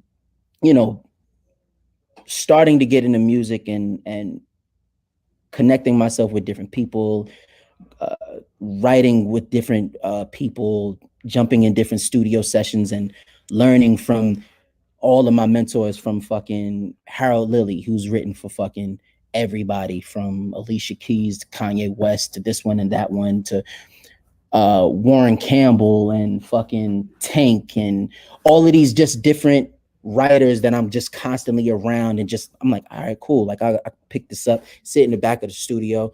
Okay. Jump in studios with fucking legends. My first studio session, mind you, and this is while I'm doing 90210. I'm like, all right, if I'm gonna be out here in LA, I want to use it for what I can use it for. Let me start getting into music. First session, my very first session with somebody is with fucking Faith Evans. Wow. Sit nigga. And she's like, yo, I'm in there with her writers, and they like, okay, you got anything? And nigga being put in that hot seat, and it's like, let me think. It's fucking crazy. A lot of the shit that I love in studio sessions, I've learned from Faith. She's different. Shout out to Mama Faith. That's crazy. That's fucking crazy. But that's being in that place put me in a different place in the eyes of everybody on 90210. So it went from me feeling like I was token black kid to being that nigga. Low key. Like you can like low key, you can ask anybody on the set. We had I think one episode, I forget what season it was. One episode we had Snoop Dogg. I think it was like season 3 or something like that. We had Snoop. And they kept on saying, we have to get an LA legend. We have to get an LA legend. They were trying to get Dre. They were trying to get this one, that one. Everybody was kind of like, 90210, I don't know. I was extremely cool with Snoop, one, and I was extremely cool with his agent. So his agent, mind you, I'm fucking 19, 20 years old. His agent calls me, and she's like, yo, what's going on, Mac? I'm like, cooling in the house. She said, yo, the producers from your show hit me about Snoop. How do you like them over there? I was like, I mean, it's my show. Like, I fuck with them, I think it'll be ill to get Snoop. I'm never gonna shit on my own show. She's like, but you think it'll be a good look? I was like, nah, I absolutely think so. And I think, we could showcase his new music. We could start early, plugging shit. I'm like, all right, yeah, let's do this. She said, all right, cool. Snoop is finally on the show the next week. All of the CW people are on set. Mind you, this is how crazy it was. And I feel like this was the shifting moment to where, again, I think behind scenes, everybody was like, oh, Mac is that nigga, because we're going to different parties. I'm like, yo, it's Mac, and they're pushing us through. We're going to different events, and it's like, yo, Mac pushing us through. Oh, Mac, yo, that's my guy, when they're at other events and shit. I know now, and I've gotten in trouble for a lot of those. We both got in trouble. Mind you, but now it's like, exactly. Now it's like, I I think everybody on the network, and everybody that doesn't see it is the first time they see it. Snoop comes on set, he's blowing it down in his trailer. All of the execs from CW are there. All of the producers from 90210 are there. They don't know that his agent called me and talked to me. So Snoop gets on set and they're talking, MTV comes on set to interview him. And they're like, yo, so, Snoop, how do you feel? Blah, blah, blah, blah, blah. Why did you choose to jump on 90210? He was like, I jumped on this because of my little nephew, Mack Wilds. And everybody in CW and all of the producers looked at me like, everything changed from that day. That's crazy. That's so dope. And so getting back to the music, that's dope. No, you gotta look forward to the music. That's dope. But getting back to the music, you was with Faith Evans. Mm-hmm. What did she smell? What was it? Oh, don't What did Faith smell good? It looks like she smelled good though. It looks like she smells like peaches to me. Yo, Mama Face smells amazing. Yo, there's this candle that she put me on. That's why I asked you because I heard she smells good. I didn't ask because I was trying to be funny. No, she smells fantastic. It doesn't even make sense. But she has this candle that she put me on, right? There's this one specific candle where it's like when I remember it like it was yesterday, nigga. First walked into the studio, the lights are super low, and she had 5 of the candles like on the console. And the candles were Red Current by Votivo. And nigga, the whole fucking studio smelled like whatever. Nigga, she had a little bit of liquor. She had her water.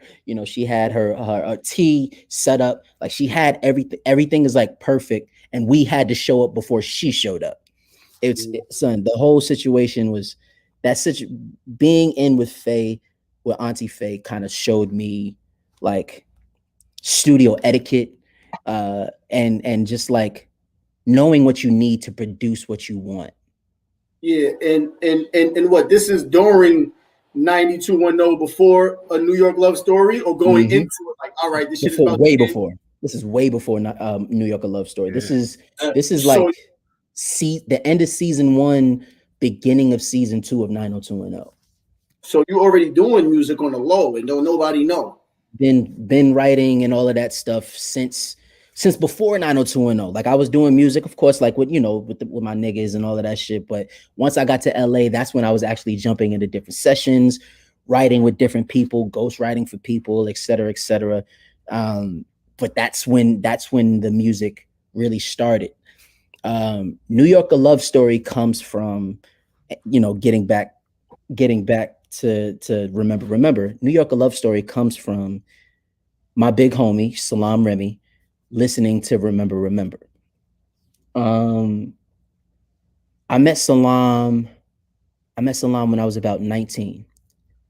And we met at like one of the BMI awards or something like that. He was walking in. He was a fan of The Wire. He was like, oh shit, Mac, what up? He's like, I'm cool with Idris and blah, blah, blah, blah, blah. I was like, all right, cool. That's what's up. He's like, yo, he's like, what are you doing here? I was like, oh, I write music. He's like, word? Oh shit. Why don't you come to the studio? Why don't you let me hear some stuff? I was like, all right, cool.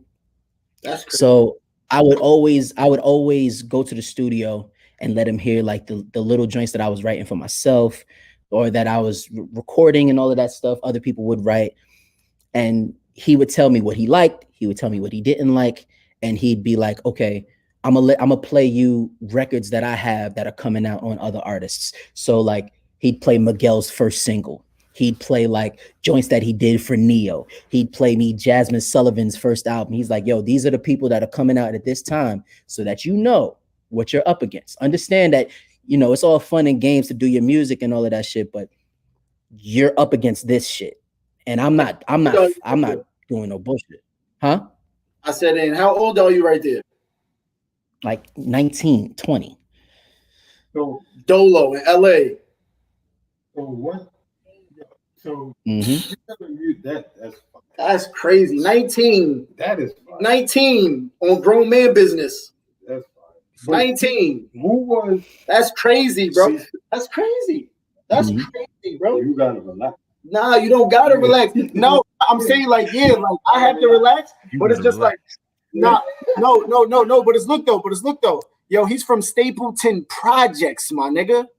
You feel me? So if you say somebody has to relax over that, you have to relax over that. I love it. Yeah, but hold on. I love it. I want to know. Hey, yo, Mac, if you didn't know, he's Wallow. I'm Gilly. Yo, Nut-ass nigga right- This nigga's a nut ass nigga right here. You heard? well, people don't understand. I'm trying to let these viewers know that, yo, bro, you're from a fucking. You're from. Yeah, you would. But I'm from. Yeah, you- Bro, You're pissing me off. yeah, he would. Yeah. Bro, listen. You're from a projects, right? That Yeah. murdered 2 undercover cops, bro. If you would have made the wrong move one day, saying, yo, I just want to go with the big bros right there. I'm gonna go with Absolutely. it would have never been you. So Absolutely. you saying I'm 19 with Salim Reed at the BMI, that shit is amazing. Yo, bro, this is me off air, bro. Like I love, you feel me? Like, bro, like I love everybody. You feel me? Like I love, like I give him his roses, I give Big Bro. So like, yo, you're gay. So like, I love giving you your roses. Like right now, like if this is your last interview, they're gonna see me giving you roses. They can, yo, bro, like that shit is amazing, bro. You was 19 with Salim. Salam. At the Salam at the BMI Awards, bro. 19. Mhm. And your friends was back in Stapleton Going to crazy. town, bro. Yeah. You feel me? Absolutely. So I just want to say that shit is amazing, bro. See what you guys say. That's amazing. That's Stop amazing. touching me. You're mad ugly. Stop touching Yeah. Yo, bro, we gotta get some female co-hosts. I can't look at this nigga another. I gotta get him. We gotta get another. Yo, Mac, we gotta get another female host. You need a Son. Yo, so you did the session with Faith Evans. That's legendary. Besides Faith Evans, what other legends was like, yo, I'm really like, you know, like you say, I'm from Stapleton, but I'm really sitting next to this person working with them. Like I said, you know, Tank was one of them. Tank was definitely one of them. Working with Tank. Had a great body. Yeah. Working with Tank when he was, you know, working on all of Omarion stuff and just being in the sessions and seeing all of the shit that they was doing then, you know, jumping in the studio sessions with Omarion, Chris and Tiana back then. That shit was crazy. Watching all 3 of them work. Fucking Harold Lilly, like getting a chance to watch him like while he was doing songs for Janet Jackson, when he was like the shit that, like, the list is crazy. Warren Campbell, you know, when like literally doing the drums for fucking Kanye's We Major. Like I'm like, nigga, what is this? Right. So you know, I've been fortunate enough to be in a bunch of different places that I guess at the time I didn't feel like I deserved, but I was there. So like I said, back to remember, right? So after, you know, playing Salam a bunch of my stuff, getting his critiques on a lot of shit. You know, every time he would say, yes, I like this, no, I don't like this, I'd go back, I'd try to rewrite, I'd do a new song, whatever, come back to him, I'm like, yo, but what about this? He's like, set me to the side, okay, cool. Another week, another month will come. He's like, yo, I'm back in LA, cool. I play him some shit. He's like, So now I'm like, all right, cool, but I'm still working. And I'm working on Remember finally. And Warren Campbell gave me this beat for this song that was on the project called Cold. And I remember me and another one of my mentors, his name is Juan Winings of the Winings family, the Winings Empire. We wrote it together, and I was listening to it and I'm like, okay, this is the first song that I'm like, oh, I'm singing. Like I feel this shit. This is a real situation. Cool. I was like, I can't wait to play this shit for Salam. So Salam comes back from Miami, brings me over to his studio. We sitting down. He's like, you got anything new? I'm like, yeah. I play it for him. And I'm sitting back watching him. And Salam does this thing if he's like into it. Salam is the type of guy, he doesn't want to gas you up too much. So he's not going to be on some like, yo, this is fire. Or he's not even going to like give you too much. He'll be like, okay. So, but he does this thing that I've realized that shows you that he really fucks with it. Like if he's listening to it, these two fingers kind of go back and forth. It's like it's his own little metronome. So if he's doing this and he's listening, like it's like he can see the notes. He can see the fucking chords. And he's just like, he got off the joint. He said, okay. He's like, what's that going on? I was like, oh, I'm working on a little EP right now. He said, okay. He said, okay, yo, he said, talk to me after the EP is done. Cool. I'm like, all right. He didn't say he loved it. He didn't say he liked it. He just said, talk to me after the EP's done. Cool. Go back to the drawing board. We finished the EP. I do like a little listening session for it and all of that. Me and my homeboy shot a little music video for Cold. And I remember getting a few people together. We did like a listening session for the whole project and the viewing session for Cold. Salam pulled up. It's literally me and a few of my friends, but Salam pulls up and I'm like, oh shit, this is crazy. I didn't think he really would. He fucks with it. He says, yo, when do you finish the show? I said, we finished 90210 officially for this season. I think it was the 4th season by this time. Or like it was about to be 4th season. I was like, I finished up in what is that? April. I usually finished up in April. So I was like, yeah, I finished up in April. So, all right. So let's talk in April. Let's talk in April.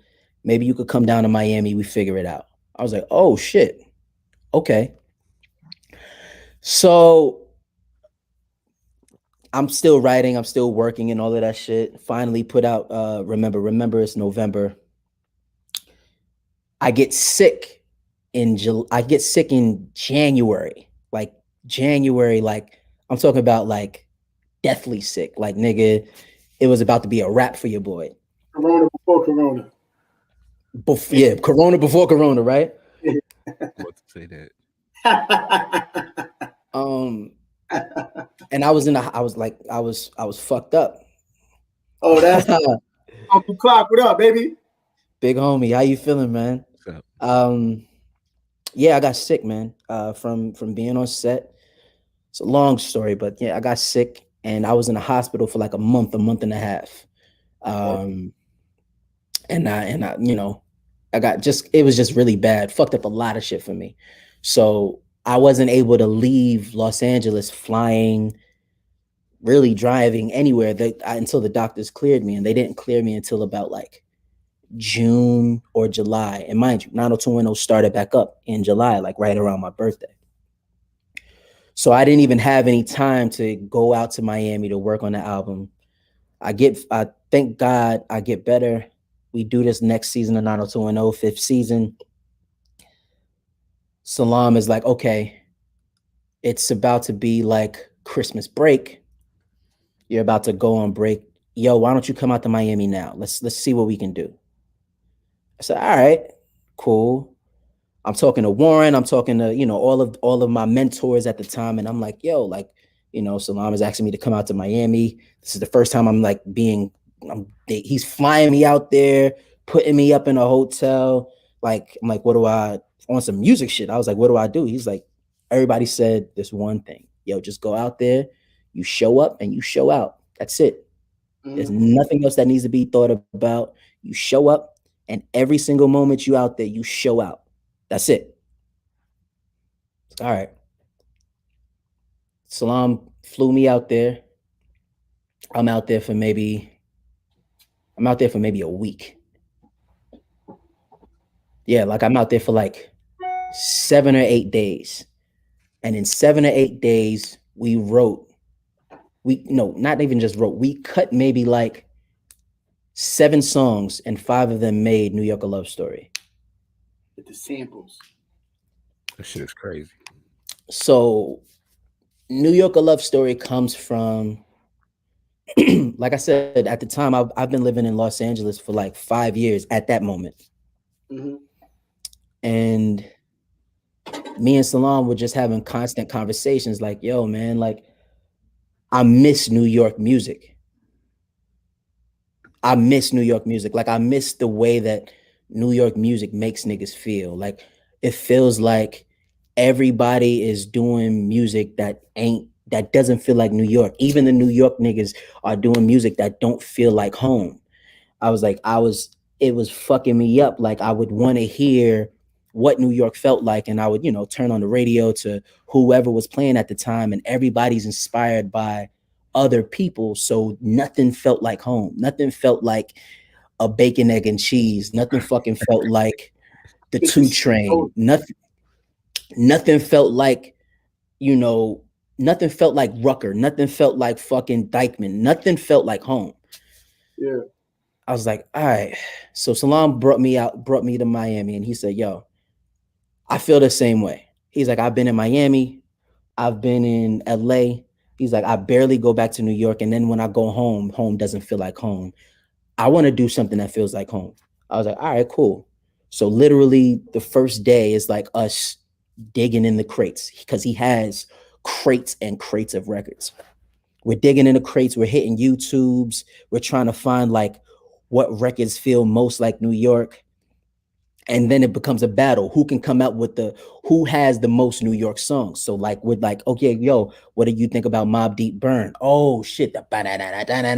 Yes, we fuck with that. Yo, nah, the Jay-Z, You, Me, Him, and Her. Ain't nothing crazier than that. Boom. I was like, yes. Oh my God. Nah, we need to flip this and flip this. Yo, we need to touch this.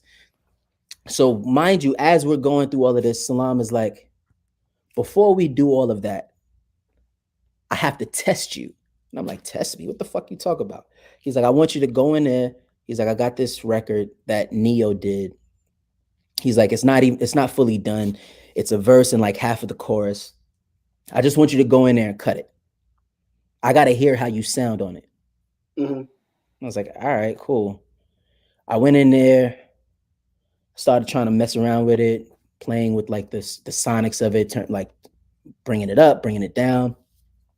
And finally, after like by the end of that day, I cut that half, and then was like, I don't think he expected me to cut it that fast or something. But I came downstairs and I was like, yo, okay, I cut it. Do you want me to like do the rest of it? Like, you want me to write the rest of it? He's like, what are you talking about? I was like, I cut it. Like, go upstairs. He listened to it. And the nigga goes upstairs, or he calls the engineer. He's upstairs. He's like, yo, just open the studio door so I can hear it downstairs. Turn it up all the way loud. And it's the beginning of Own It. It's like the first, like, before we finished Own It, like the very early stages of Own It. So the shit is blasting through the house like crazy. And Salam is in there like hitting his shit. He looks at me. He's like, you think you can finish that? I said, do I think I can finish it? Nigga, what do you think you got me here for? Went upstairs. Yeah. Put the pen to it. Last verse? Wrote the last verse. Wrote the bridge. Wrote the rest of the hook. And I was like, all right, it's lit. What that baby, where you wanna go? Oh yeah. It took me that day. Like, we probably got it. We I hear him talking, clacky talking, clack. We finished it that day. Yeah, we damn near finished it that day. Like, I think there was like a lot of like little things we had to fix on it, but we finished the majority of that song that day where Salam was like, all right. So do you know, like, yo, I got one. It's over for this acting. No, son, I didn't know. My main mindset while I was out there wasn't even, this is a hit. It was like, okay, we finished one. What's the next one? Like, I have to make sure I'm eating every single day. I can't just sit on one joint. So Salam is like, all right, cool. He's like, while you was up there, I heard like while you was up there finishing the song, I cut this together. What can you do with this? And it was Burn. It was he started flipping Burn. He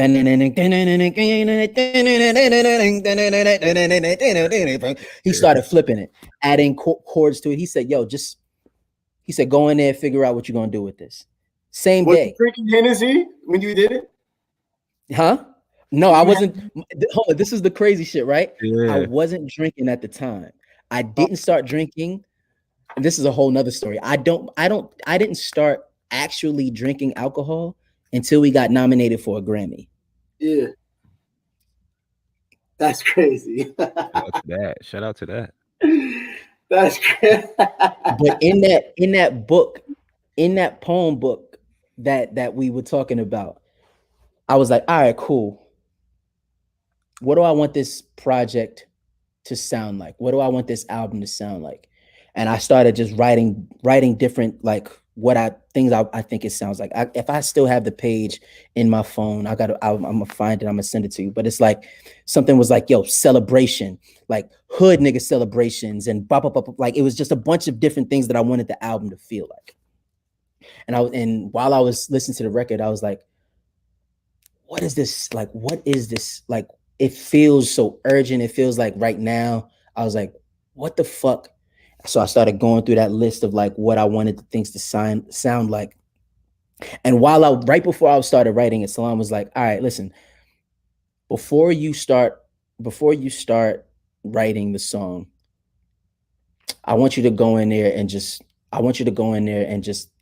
listen to what I'm gonna tell you to do and just do it. I said, all right, cool. Went in the booth, put the headphones on. He said, he put the beat on. He said, all right, now when the beat drops, I want you to sing Remember the Time. Oh, wow. I said, nigga, what? He said, no. He said, Mac, just listen to me. When the beat drops, just sing Remember the Time. He said, sing it how you think it should sound, but sing it on this record. We cut Remember the Time that day. And I remember we cut Remember the Time, and he listened to it. We listened to it back, and he was like, huh. He looked at me, he said, all right, go ahead and write. So that night I started trying to figure out, I started playing with a couple different melodies and stuff. And then I'm like, all right, hood nigga, like what do we love? Like, what's the, like, I was like, it's not just champagne, you know, all niggas love champagne, of course, but what is a real, like when it's a celebration, you know, it's a real celebration when niggas bring out that Henny. And I say, you abso-fucking-lutely right. So I started playing with the fucking Hennessy in my head, like, okay, what is that? Okay, Hennessy. And that's all I had for the first, by the time I just had that, Salam was like, all right, it's the end of the first day. You go home, go to sleep. Going home, the fucking melody is stuck in my head all day. Literally, as soon as I get back, that's the first thing I lay down. The fucking Hennessy. I was like, okay, I think we got something. Nigga cooked up the whole first verse and hook that day. And I think after the third song that we worked on while we were out there was boom boom boom boom boom. And he was like, listen, you probably never heard of this group. It's a group called Group Home. They did this song, and I want you to he said, I want you to fuck with it. Tell me what you like, whatever you feel on it. And Salam, the thing that I loved about working with Salam is like, he'll give you the beat as he's still working on it. So you can work with it. Exactly. So whatever you need to, it's not like he's giving you an MP3 and you just kind of like gotta fuck with it. Like Salam will let you have the session and you can pull stuff out to just fuck with like the melody, or you could just fuck with the drums, or you could fuck with the sample, however you want to do it. So I pulled everything out and just started listening to the melody. Is what he put in.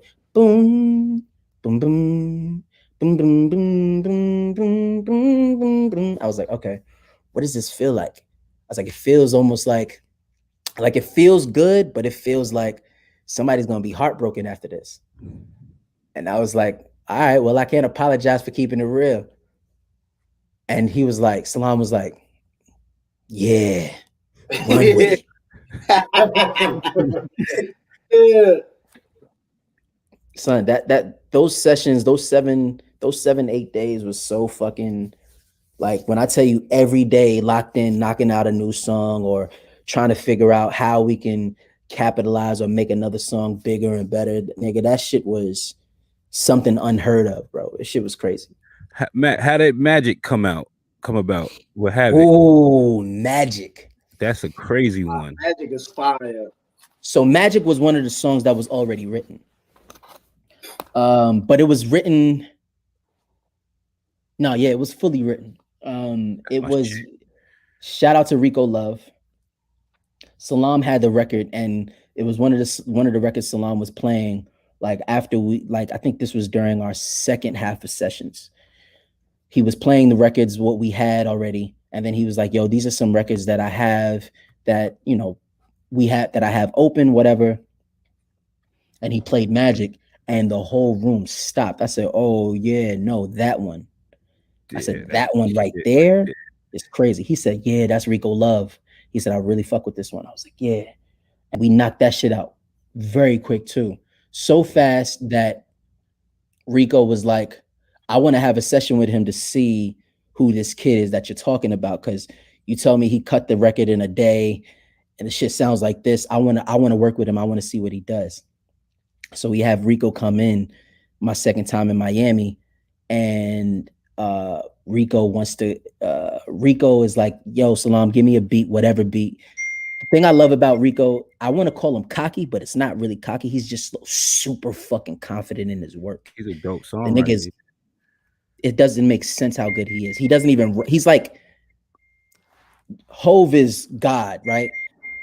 This nigga's like an angel. This nigga, because he doesn't write anything. He doesn't write anything down. Everything is straight off the top. He goes in and it comes off the top. It's that simple. So he gets a song out in maybe like 30 minutes. That's crazy. So all right, cool. So that's crazy. So after you do all that, right? Mm-hmm. You don't realize you got an album right now. 92 one was still lit. You're like, all right, cool. I'm leaving Miami. No, so we after the first Miami trip. Yeah. 90. Yo, this Isaac Hayes, nigga. I need a female next to me. Isaac Hayes, mad right now. You got one more joke. Isaac Hayes. Like Kenny G. We got the same sweatshirt. Son, stop it. Yo, I got the same sweatshirt on. You got one more joke. Got the same sweatshirt on. I'm going to fry you. Yeah, Magic's that shit. Yeah, Magic is fire too. So hold on, wait. 2 questions before we even get back to that. Haas right there. Uncle Haas is a fucking legend on Staten Island. How did it feel being on a wire with him, then being on the VH1 the breaks with him? And what else was you in? That's it? You was just we was in Tales together too. Tales together. Mm-hmm. How did it feel, bro? Like, yo, you feel me? Like, I didn't get a chance to work with Haas until Tales for real. We would always see each other on sets, but we never got a chance to really work one-on-one until Tales. But having him and having Meth on set of both of the breaks and The Wire, it just felt like it made shit feel like home even more, right? Like, a lot of times we get like homesick. Like, Zay, you already know, nigga, you go overseas, it's on some like, damn, I can't wait till I go home, man. Like, I need something that feels like home. I never get a chance to have something that feels like home. Nigga, my first time on set of The Wire, like, they're like, okay, we're waiting for the other people to finish up, and then we're gonna go shoot in the next location. I was like, yo, who's on set? They're like, oh, Meth is doing his scene right now. I was like, word? Cool. Yo, can I go to set? I want to go see him. They were like, you sure? I was like, absolutely. I go on set and I'm waiting, and I'm like, I'm gonna pop up on him, whatever. He's doing the scene, or they're doing like rehearsal for his scene, and I'm just sitting in a cut. And finally, once they say, cut, I walk up, I was like, yo. He turns around, he says, yo, little Paul, what the fuck are you doing out here?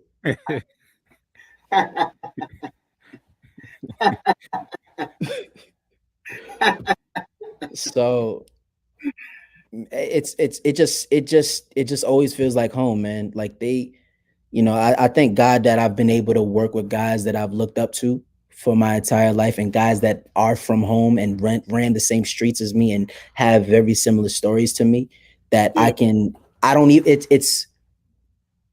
even have to talk about, like, it's like, you don't have to talk to them on some like, yo, this is what I've been through. You don't have to talk about, yo, this is what it's all the way understood. It's like, okay, listen, we already here. Yeah. It's different. It's different. Yeah. So all right, cool. So when you finish it, you already shot the Rock Boys video already? Yeah, I shot Rock Boys right before 90210. Legendary. Actually, hold on. Legendary, Yo, bro. listen, I'm gonna keep it a bone. Legendary. One of the things that made, I guess, our cast kind of like, or just kind of the behind the scenes, the people who were behind the scenes on 90210 feel like, yo, Mac is low-key the man. When we were doing press, like they flew us all out to New York to do press. I was already in New York. I was home. I was like, all right. Flew us out into the middle of the city. It's Times Square. And they were like, yo, before we go into MTV, we got something we want to show you. We're going to surprise you guys. Walked around this corner. They like, everybody look up. And it was the fucking 90210 billboard. Biggest shit on Times Square. We're all looking up at it like, yo, this is crazy. But hold on, mind you, everybody's looking up at it like that except me. And I'm looking at like, oh, this is dope. And everybody's looking at me like, you're not excited about this? Like, you're not like, I was like, no, I am. This is crazy. Like, I was like, but it's not my first billboard. And I point down at the MTV building and it's a big poster of me standing with the fucking, for the Rockaware joint. So at the same time, I had 2 billboards on Times Square and everybody's looking like, I remember that. I remember that. That's fucking legendary. I remember that, bro. With the was it rumors that you was gonna play Hove? And it, around that really time, rumors, not really rumors, but they wanted when Jay did American Gangster, they wanted to do like his own small like mini movie about the whole, about him being like what would happen if he stayed in the drug game and all of that stuff. So they was planning to do a whole mini movie about that. And they wanted me to play the nephew and they wanted to do all of that stuff, but that was what it was. That's fire. Yeah. That's fire, bro. The Rock Boys, that was just that was an experience. It was when I seen them in that study pass. Yeah. When I seen them in that when I seen them in that video, bro, I said, "Oh Lord!" Yeah. I was like, "It's lit! I can't wait till we come to Andy Campbell. Was in it, right? Rock Boys, we was out of here. I knew you was lit with the Rock Boys video. Rock Boys, but when you was in Adele's video, I said, okay. He's in Mars right now. I was like, no, but I on the Adele video. He might not say what's up to me now when I see him. No. That's a good one right there. That's a good one. I'm gonna be like, yo, he know me, but that Adele video, I'm like, all right, he the dumb niggas now from that, boy. Yeah, the dumb niggas. I'll see you later, bro. What's amazing about the Adele video? So when I looked at it, like, you're in the Rock Boys video, which makes sense. Black kid, you're on the wire, you're doing, but then you jump to Adele. That's a different genre. But listen, I don't care if it came after Red Tails. Yeah. It came.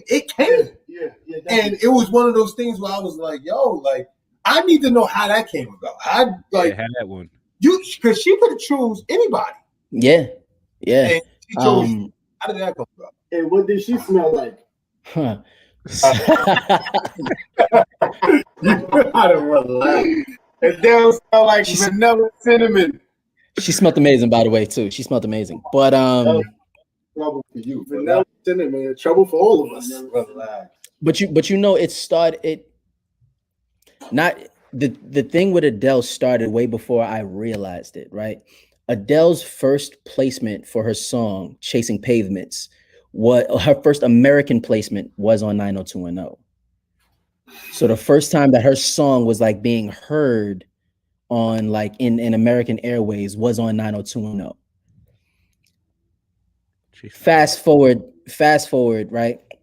She's doing the song, and the producer, the director, Xavier Dolan, an amazing director, really, really ill-ass director.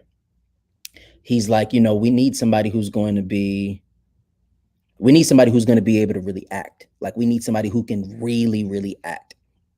So they're trying to find like they're just trying to find a new actor, like somebody who's brand new. But then he's like, nah, I don't want to leave it in the hands of somebody that I can't trust. I really want to get an actor. He asked her like, yo, there's this one actor that I really love from 90210. How do you feel about Tristan Wilds he's from The Wire, he's from 90210. I really love his work. She said, oh, 90210. Oh, Dixon? Absolutely. Let's get it. Yeah.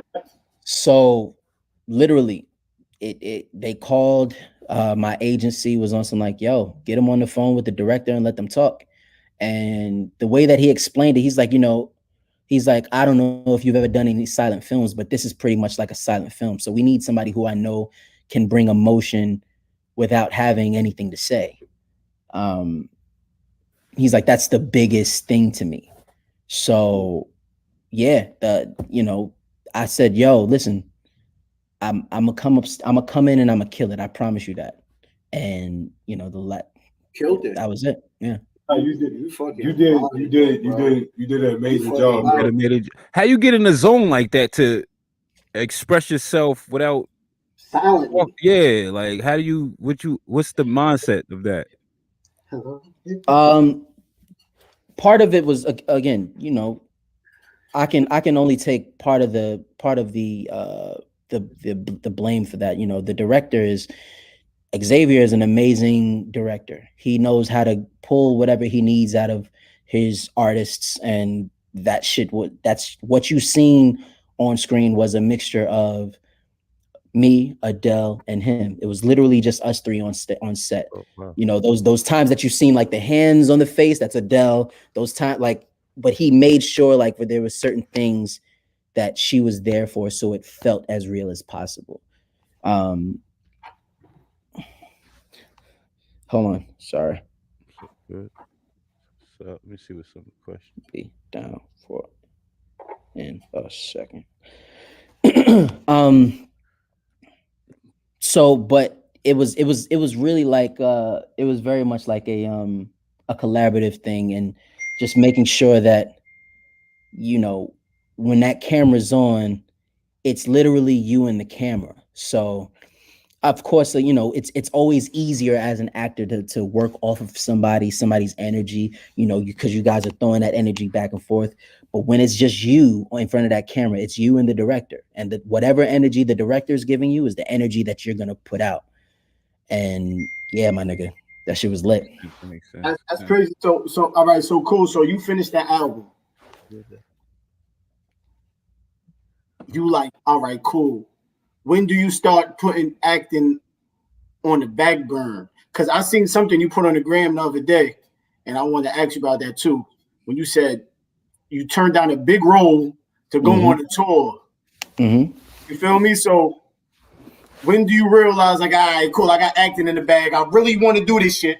So whatever y'all offering me, I'm going on tour with Wiz and shit. Like, you feel me? Like, and like, what backlash did you get from that? And how do you feel comfortable in your skin? Like, all right, fuck it, I made the decision. I'm standing on it. When is the moment you did that? Like, all right, nah. So it starts. So the way I got out of acting was like there was something that happened with 90210 that I just didn't like. Uh-huh. So the way that 90210 ended, it just ended on some bullshit. And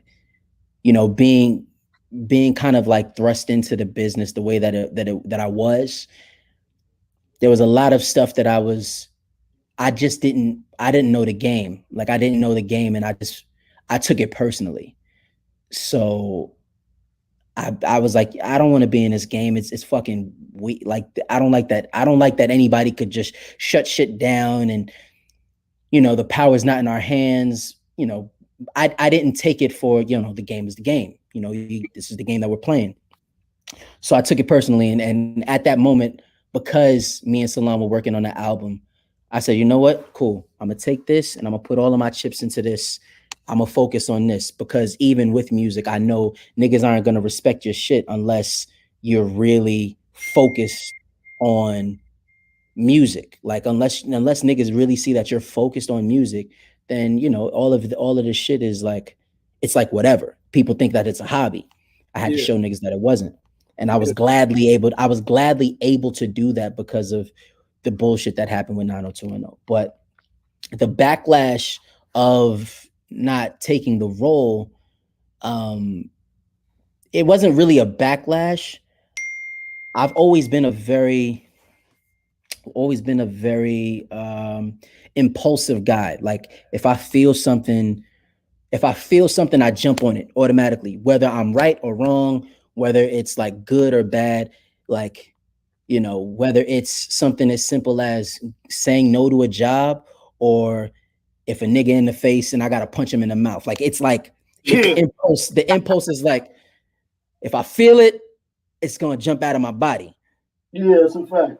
So it's the main thing is always been like, when they called and they said, yo, this is an audition. They're looking at you. How do you feel? What do you want to do? And I was like, no, like literally probably the same day. It was on some like, not even a thought, nigga. I want to go on tour. I want to go on tour with Khalifa. That's it. The bag was crazy for the movie. That was ridiculous. It's ridiculous. But you stood on your values. Yeah, you stood on the values. You stood on your ground. Yeah.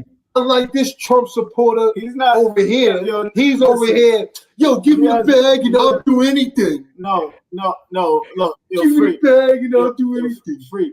We was talking about the vaccine before you came on, and then with my boy that played in the NFL, we was talking about this last week. He's talking about, I would have took the knee if they would have said I'm not getting 100 million. I still would have took the knee. No, I'm not taking a fucking knee. Give me my 100 million. And then after I get it, I'm gonna take the knee. Yo, I got my daughter. Listen, Mac. Look, the thing that he doesn't get, he's living for self. You feel me? He doesn't have a aid, so he doesn't know that private school costs $3,000 a month. Yeah. We still gotta get fly. Wifey still want Gucci bags. So if I can't get, you feel me? Like you have to get the bag and then you act crazy. You can't act crazy and then deny the bag. I like playing a spook by the door. Like, all right, cool. No. That's what I'm saying. I feel that. And then I'm going to get in the game and then SMD. But I'm not going to say SMD without you not giving me the bag. But Matt, I was very much in the same mindset of hold on. So your shit was good money. He's saying hold on. That's what I'm saying. Kind of. I was kind of good, right? Like I was good, but it's not like, nigga, if I would have took that movie, I would have been good. It would have been a different type of good. I'm talking about like movie that is after this. You gotta text me or something. Oh yeah, we'll talk. That's but funny. Nigga, it like life would have been different good. Right. Different. Different. Matt. Oh shit. Your cousin voted for Trump. I never voted for Trump. I never voted for Trump. Yo, listen. The reason why I say that is because like you did. You had a vision. You stuck to your vision. Yeah, but he went to another thing. Can I talk? You would not answer. Can I talk? You're not answering. You're not all there. You're not. Anyway, you had a vision. You stuck on your vision. You stayed on your values. No matter how much money they threw at you, you knew what would make you happy. It was the process that made you happy. Yeah, and that's what I'm trying to explain to you. Even at the time, yes, he didn't have a kid, he didn't have a family. We get your position. Yeah. But what I'm telling you is he had to make sure he was happy. He had to make sure that he could look at his family in the eyes and say, I did this because of this, and now I could do what I need to do to provide wholeheartedly. Yeah. Like I could sacrifice everything now because I did it already. And you know what I'm saying? And that's what I'm trying to explain. Yeah. No, I get that. But if he didn't have that second option in music, he would have took the role. Right? Oh, 200%. 200%. Yeah, that's a good one. Cool. You had two options. So I'm saying you had one option. We was talking about the vaccine. We saying, yo, I have two options. Go get we're talking about the. But all right, we talking about the vaccine. We said if overseas hit him like, yo, bro, we're gonna give you 500,000. Blah blah blah. We'll try to take the vaccine. You're gonna take this, so you rather not take the vaccine and just work? No, listen. First of all, that's what I'm saying. You have one option.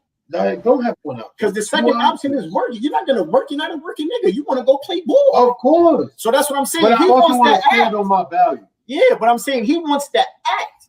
He got two options too. I can act or I can go work at Walmart. No, I want to act. We'll go to the juice bar and have a conversation. Yeah. I'm about to say, yeah. I'm not going to the juice bar no more. The juice bar caused me problems. Somebody, Nuke Network asked, was it a superhero role? If you can hint to that. It wasn't a superhero role, but it was a sci-fi role. Okay. That was a bag, right? Well, that's a question. After Hours. Yeah, can we talk about After Hours too? Somebody. Wait, before we talk about it, that's a classic. The New York Love Story, classic. It drops on it. It's classic. You come to Stapleton to shoot the video. You get the call and say your shit is nominated for a Grammy. Is that your mama I made it moment, or what's going through your head? Where are you at? How are you feeling? And what do you do right that day? Because I know you remember everything you did that day. Everything. I'm nominated for a fucking Grammy, nigga. Okay, Brian, go with this shit. That night, they had a telecast.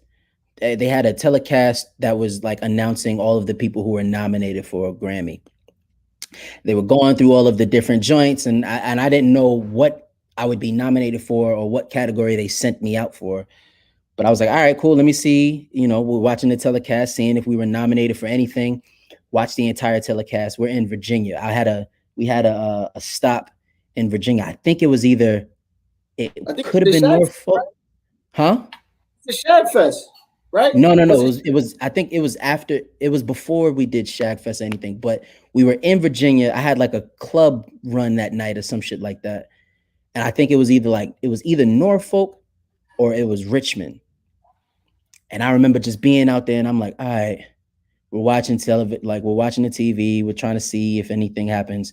We go through the whole telecast. We didn't hear nothing. So I'm looking at my mans at the moment and I'm like, all right, I mean, it is what it is. Fuck it. We know we got a great album, nigga.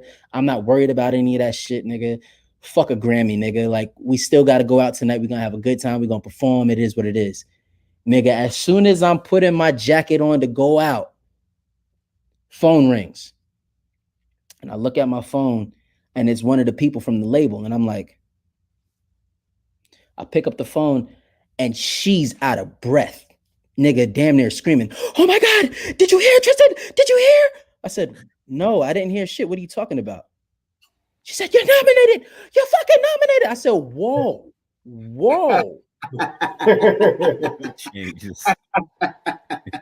I said, yo, I just got finished watching this shit. They didn't say anything about a fucking Mack Wilds nominated. She said, Tristan, it was one of the ones that they didn't show. I'm telling you, you're nominated for best urban contemporary album. Tristan, you are fucking nominated for a Grammy. I'm going to the Grammys, ma. Nigga, I hung up the phone. I looked at my man Trey.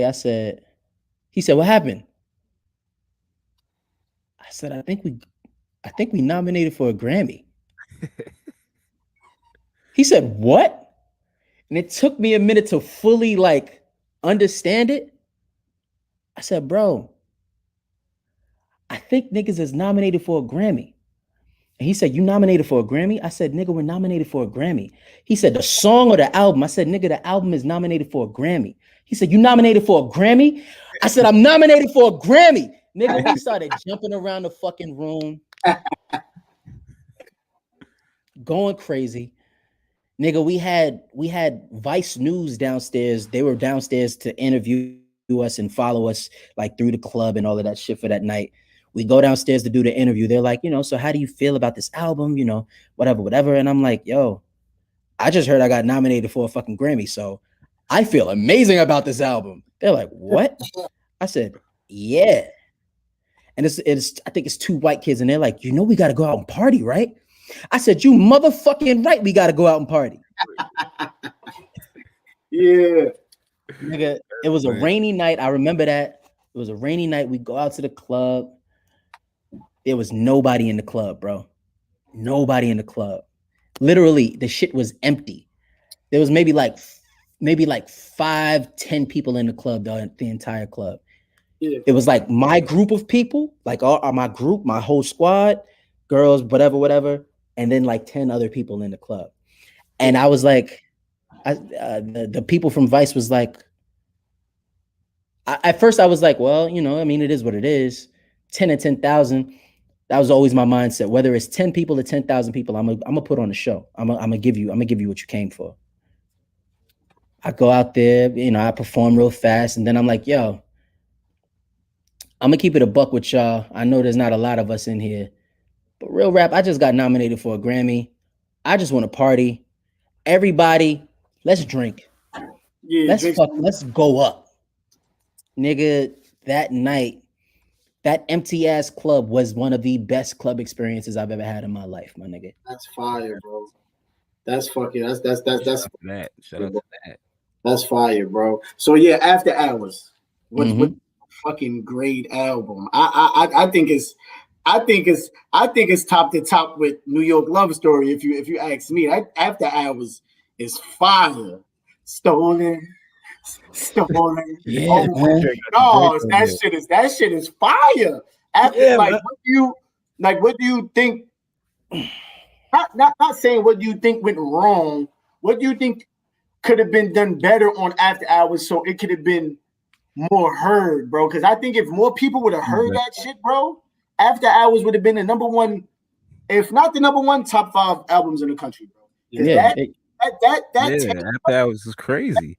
Yo, bro, that tape is fire, man. I think I be playing that to this day, bro. Like around people, they're like, "Oh shit, when did he come out with this?" Like, you feel me? Like a lot of people don't even know that shit is out. They're like, "Oh, this shit is crazy." Like, what do you think you would have did different with that album? I think you should. What are people doing now? Like when they were releasing, like when they do the deluxe, the deluxe joint. I honestly think you should deluxe that shit, bro. Yeah, it's a good thought. I mean, I think with After Hours, the problem was that was the first time that I was fully independent, right? I think we started off independent, then we got upstreamed to a label, then the whole label shit didn't work out, so they released me, thank God, and I was completely by myself. Like so we didn't know the things or the people that we should reach out to. We didn't know the ways to kind of go about certain things. I actually had a conversation with two of my big homies that are like super big DJs. Like it was like Clark Kent and Mr. C. And I remember talking to both of them. And I remember, again, just instinct and shit, or just like I'm a nigga who like I stand, if I feel this way, this is how I'm gonna do it. I didn't listen to a lot of people back then. So when the album was coming out, I was like, fuck a clean version. I just want to, like, nigga, just put out the dirty version because it's an After Hours record. I want everybody to hear it in the way it's supposed to be heard. I had both of them call me and was on some like, yo, you fucked yourself up on that, because the records that we heard that we could have, spun on radios and all of this stuff, we can't, because we don't have a clean version of it. You don't understand how much you fucked yourself with that. Like, you could have legit, I was like, well, let me scramble and try to make a clean version. They're like, it's already too late. Like, Either some DJs are gonna fuck with it or some aren't. But like, nigga, if you would have dropped it with the clean version, you're spreading yourself more out to other demographics, other people. And again, it's not, you know, he's like, I don't need you to send it to me. If you put it out to somewhere I can get it, nigga, I'm gonna get it. But you didn't even put it out for me to get.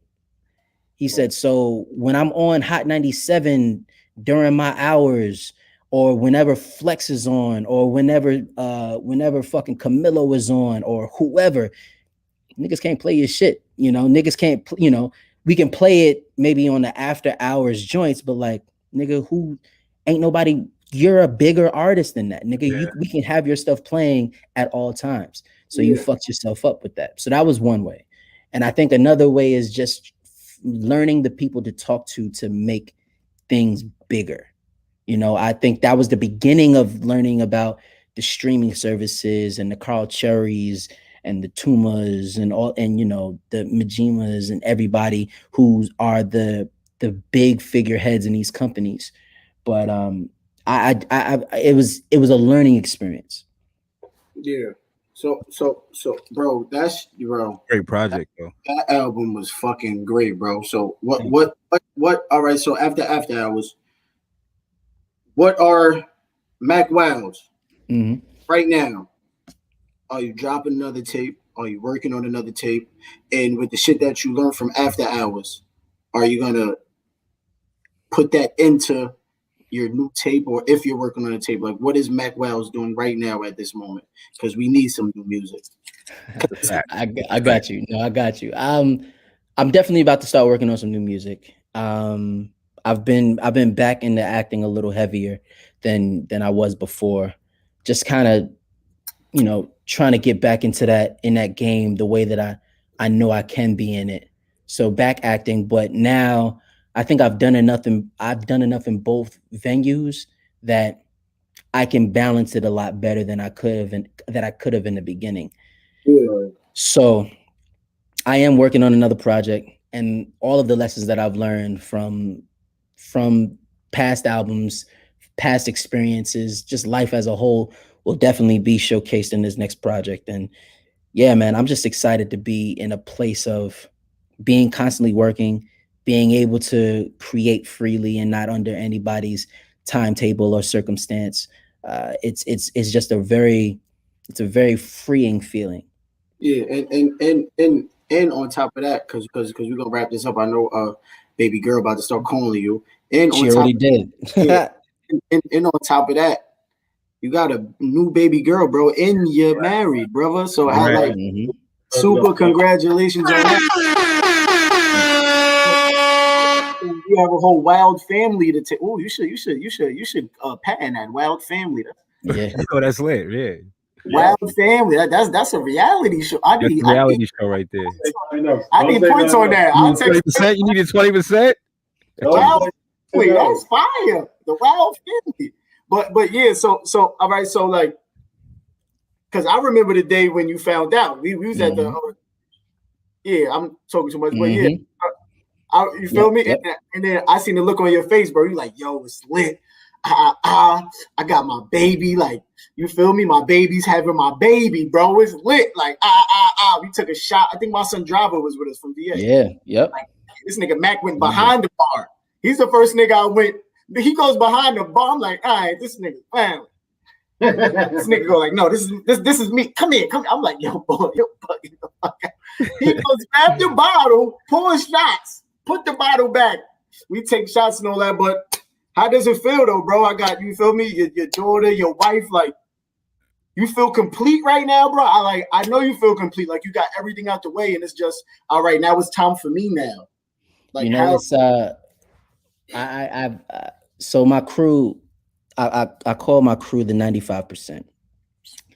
And I call all of us the 95% because, you know, as we all know, 100% is completion, right? That means, you know, you are full, it's complete, whatever. But I call ourselves the 95% to remind us always that there's always more to do. There's always a little more that you can do. There's no way that you can be perfect. There's no way that you can be complete until you're out of here, until you're gone. So just to keep that in mind. So I'm never fully satisfied. I think I'm satisfied in certain aspects. You know, I have my wife, I have my child, but also with all of that power comes great responsibility. You have a different person to think about. You have two different people to think about. This is bigger than you now. So I think it just puts a stronger responsibility on me to be more, to do more, so that Tristan can grow up way better than we ever did. Yeah. That's fucking fire, bro. So before we get out of here, right? If this was your last interview ever in life, you feel me? If fucking the electricity goes out tomorrow, nobody can't broadcast nowhere, nothing. This is your last. Who would you want? What would you tell the people? Who is Tristan Mack Wilds? Like, if this was your last, like, all right. So if they see this is who he is. Mm-hmm. What would you say? I would say I'm a kid from the projects. Went out. Oh, I think the Illuminati's working. Yeah. What happened? I think it went out. I think the service went out. Yo, call your boy Trump. Nigga said Trump did it, Haas. Yo, Flea, call Trump. Get a mag on. Get a mag on. Call Trump. Call back. Tell him to call back. Yeah, there we go. Oh, there we go. I got it. There we go. That's crazy. Shit died literally at that time. So what I would tell anybody if this was my last interview ever in life, I would tell everybody I'm a kid from the projects who is constantly trying to show not only just the kids that grew up just like me, but people around the world what it means to make something out of nothing. And the only thing that you have to do is continue to follow your heart, follow the things that you like to do, realize the things that you like to do. I think a lot of times we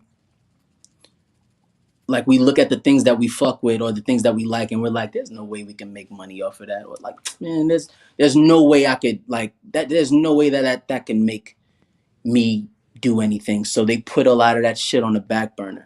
And as they put it on the back burner, the feel of it, the talent for it starts to diminish. So I would say that I'm a kid from Stapleton Projects who's made money off of being extremely inquisitive and, just loved learning and doing new things and showing the world what it means to be a positive product of my environment. Fire. That's fire, bro. That's fire. Yo, Freak, we appreciate you. I mean, Tristan Mack Wilds, we appreciate you, bro. Before you go, we need a beloved. Beloved.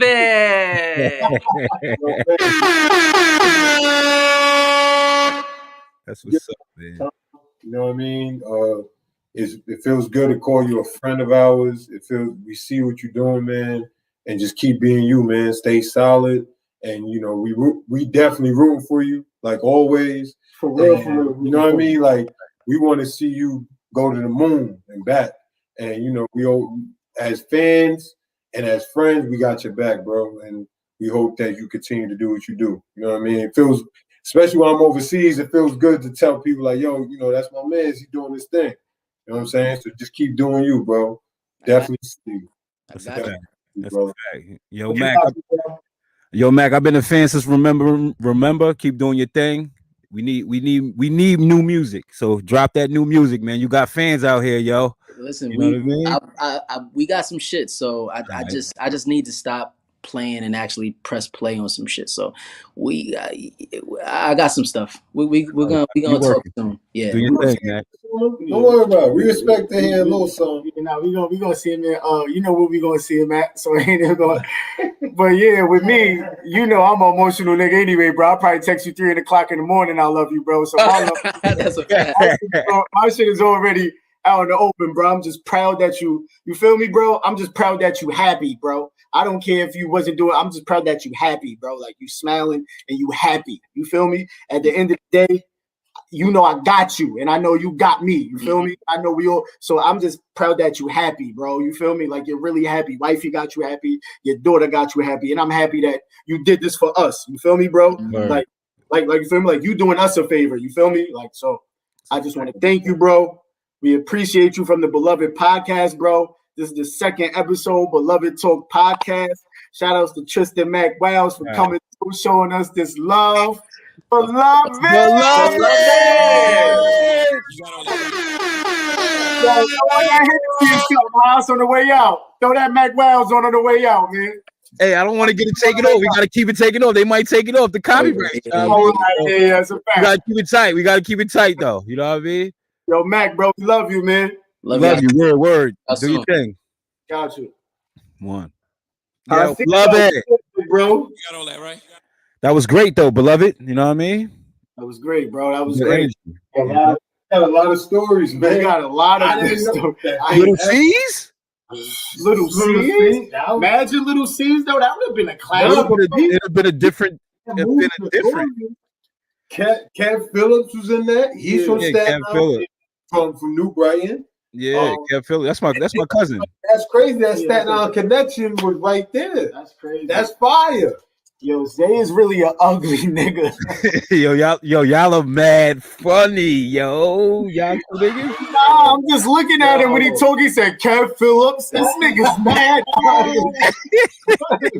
yo, we're gonna check it. Shout out to Hunter Scott on the check-in.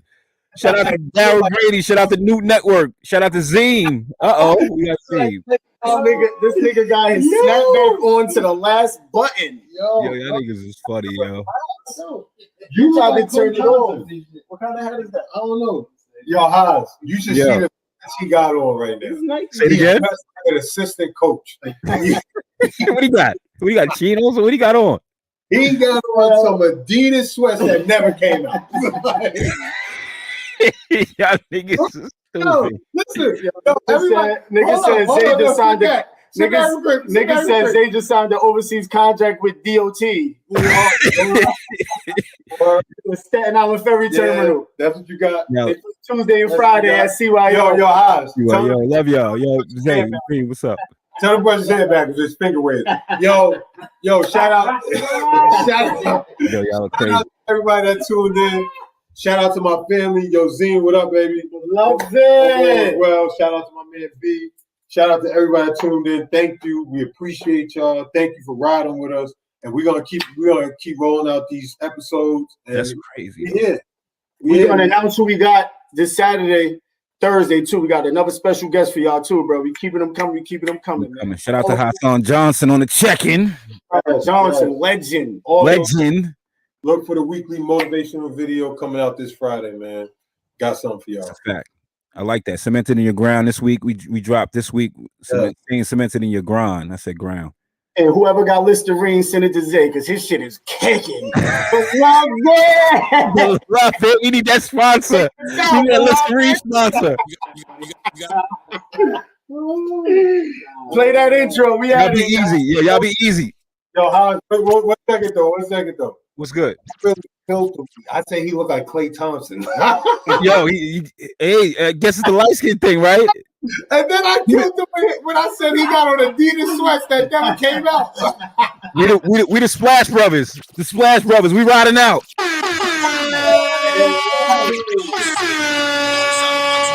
AfterHours and Isaiah Zay Station Wilkinson. Beloved Talk Podcast is a podcast. I'm lighting up now. I'm lighting up. Literacy and community action tool through perspective. I ain't light up for Mac. Yo,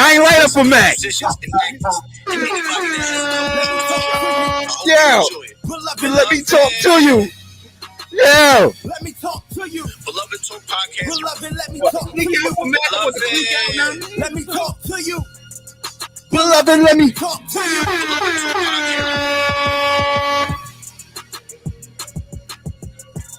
Be the building. I ain't light up for Mac. What you say? I see you next Saturday, bro. Sunday. All right, blood. Y'all be easy, beloved. All right. Okay. Beloved.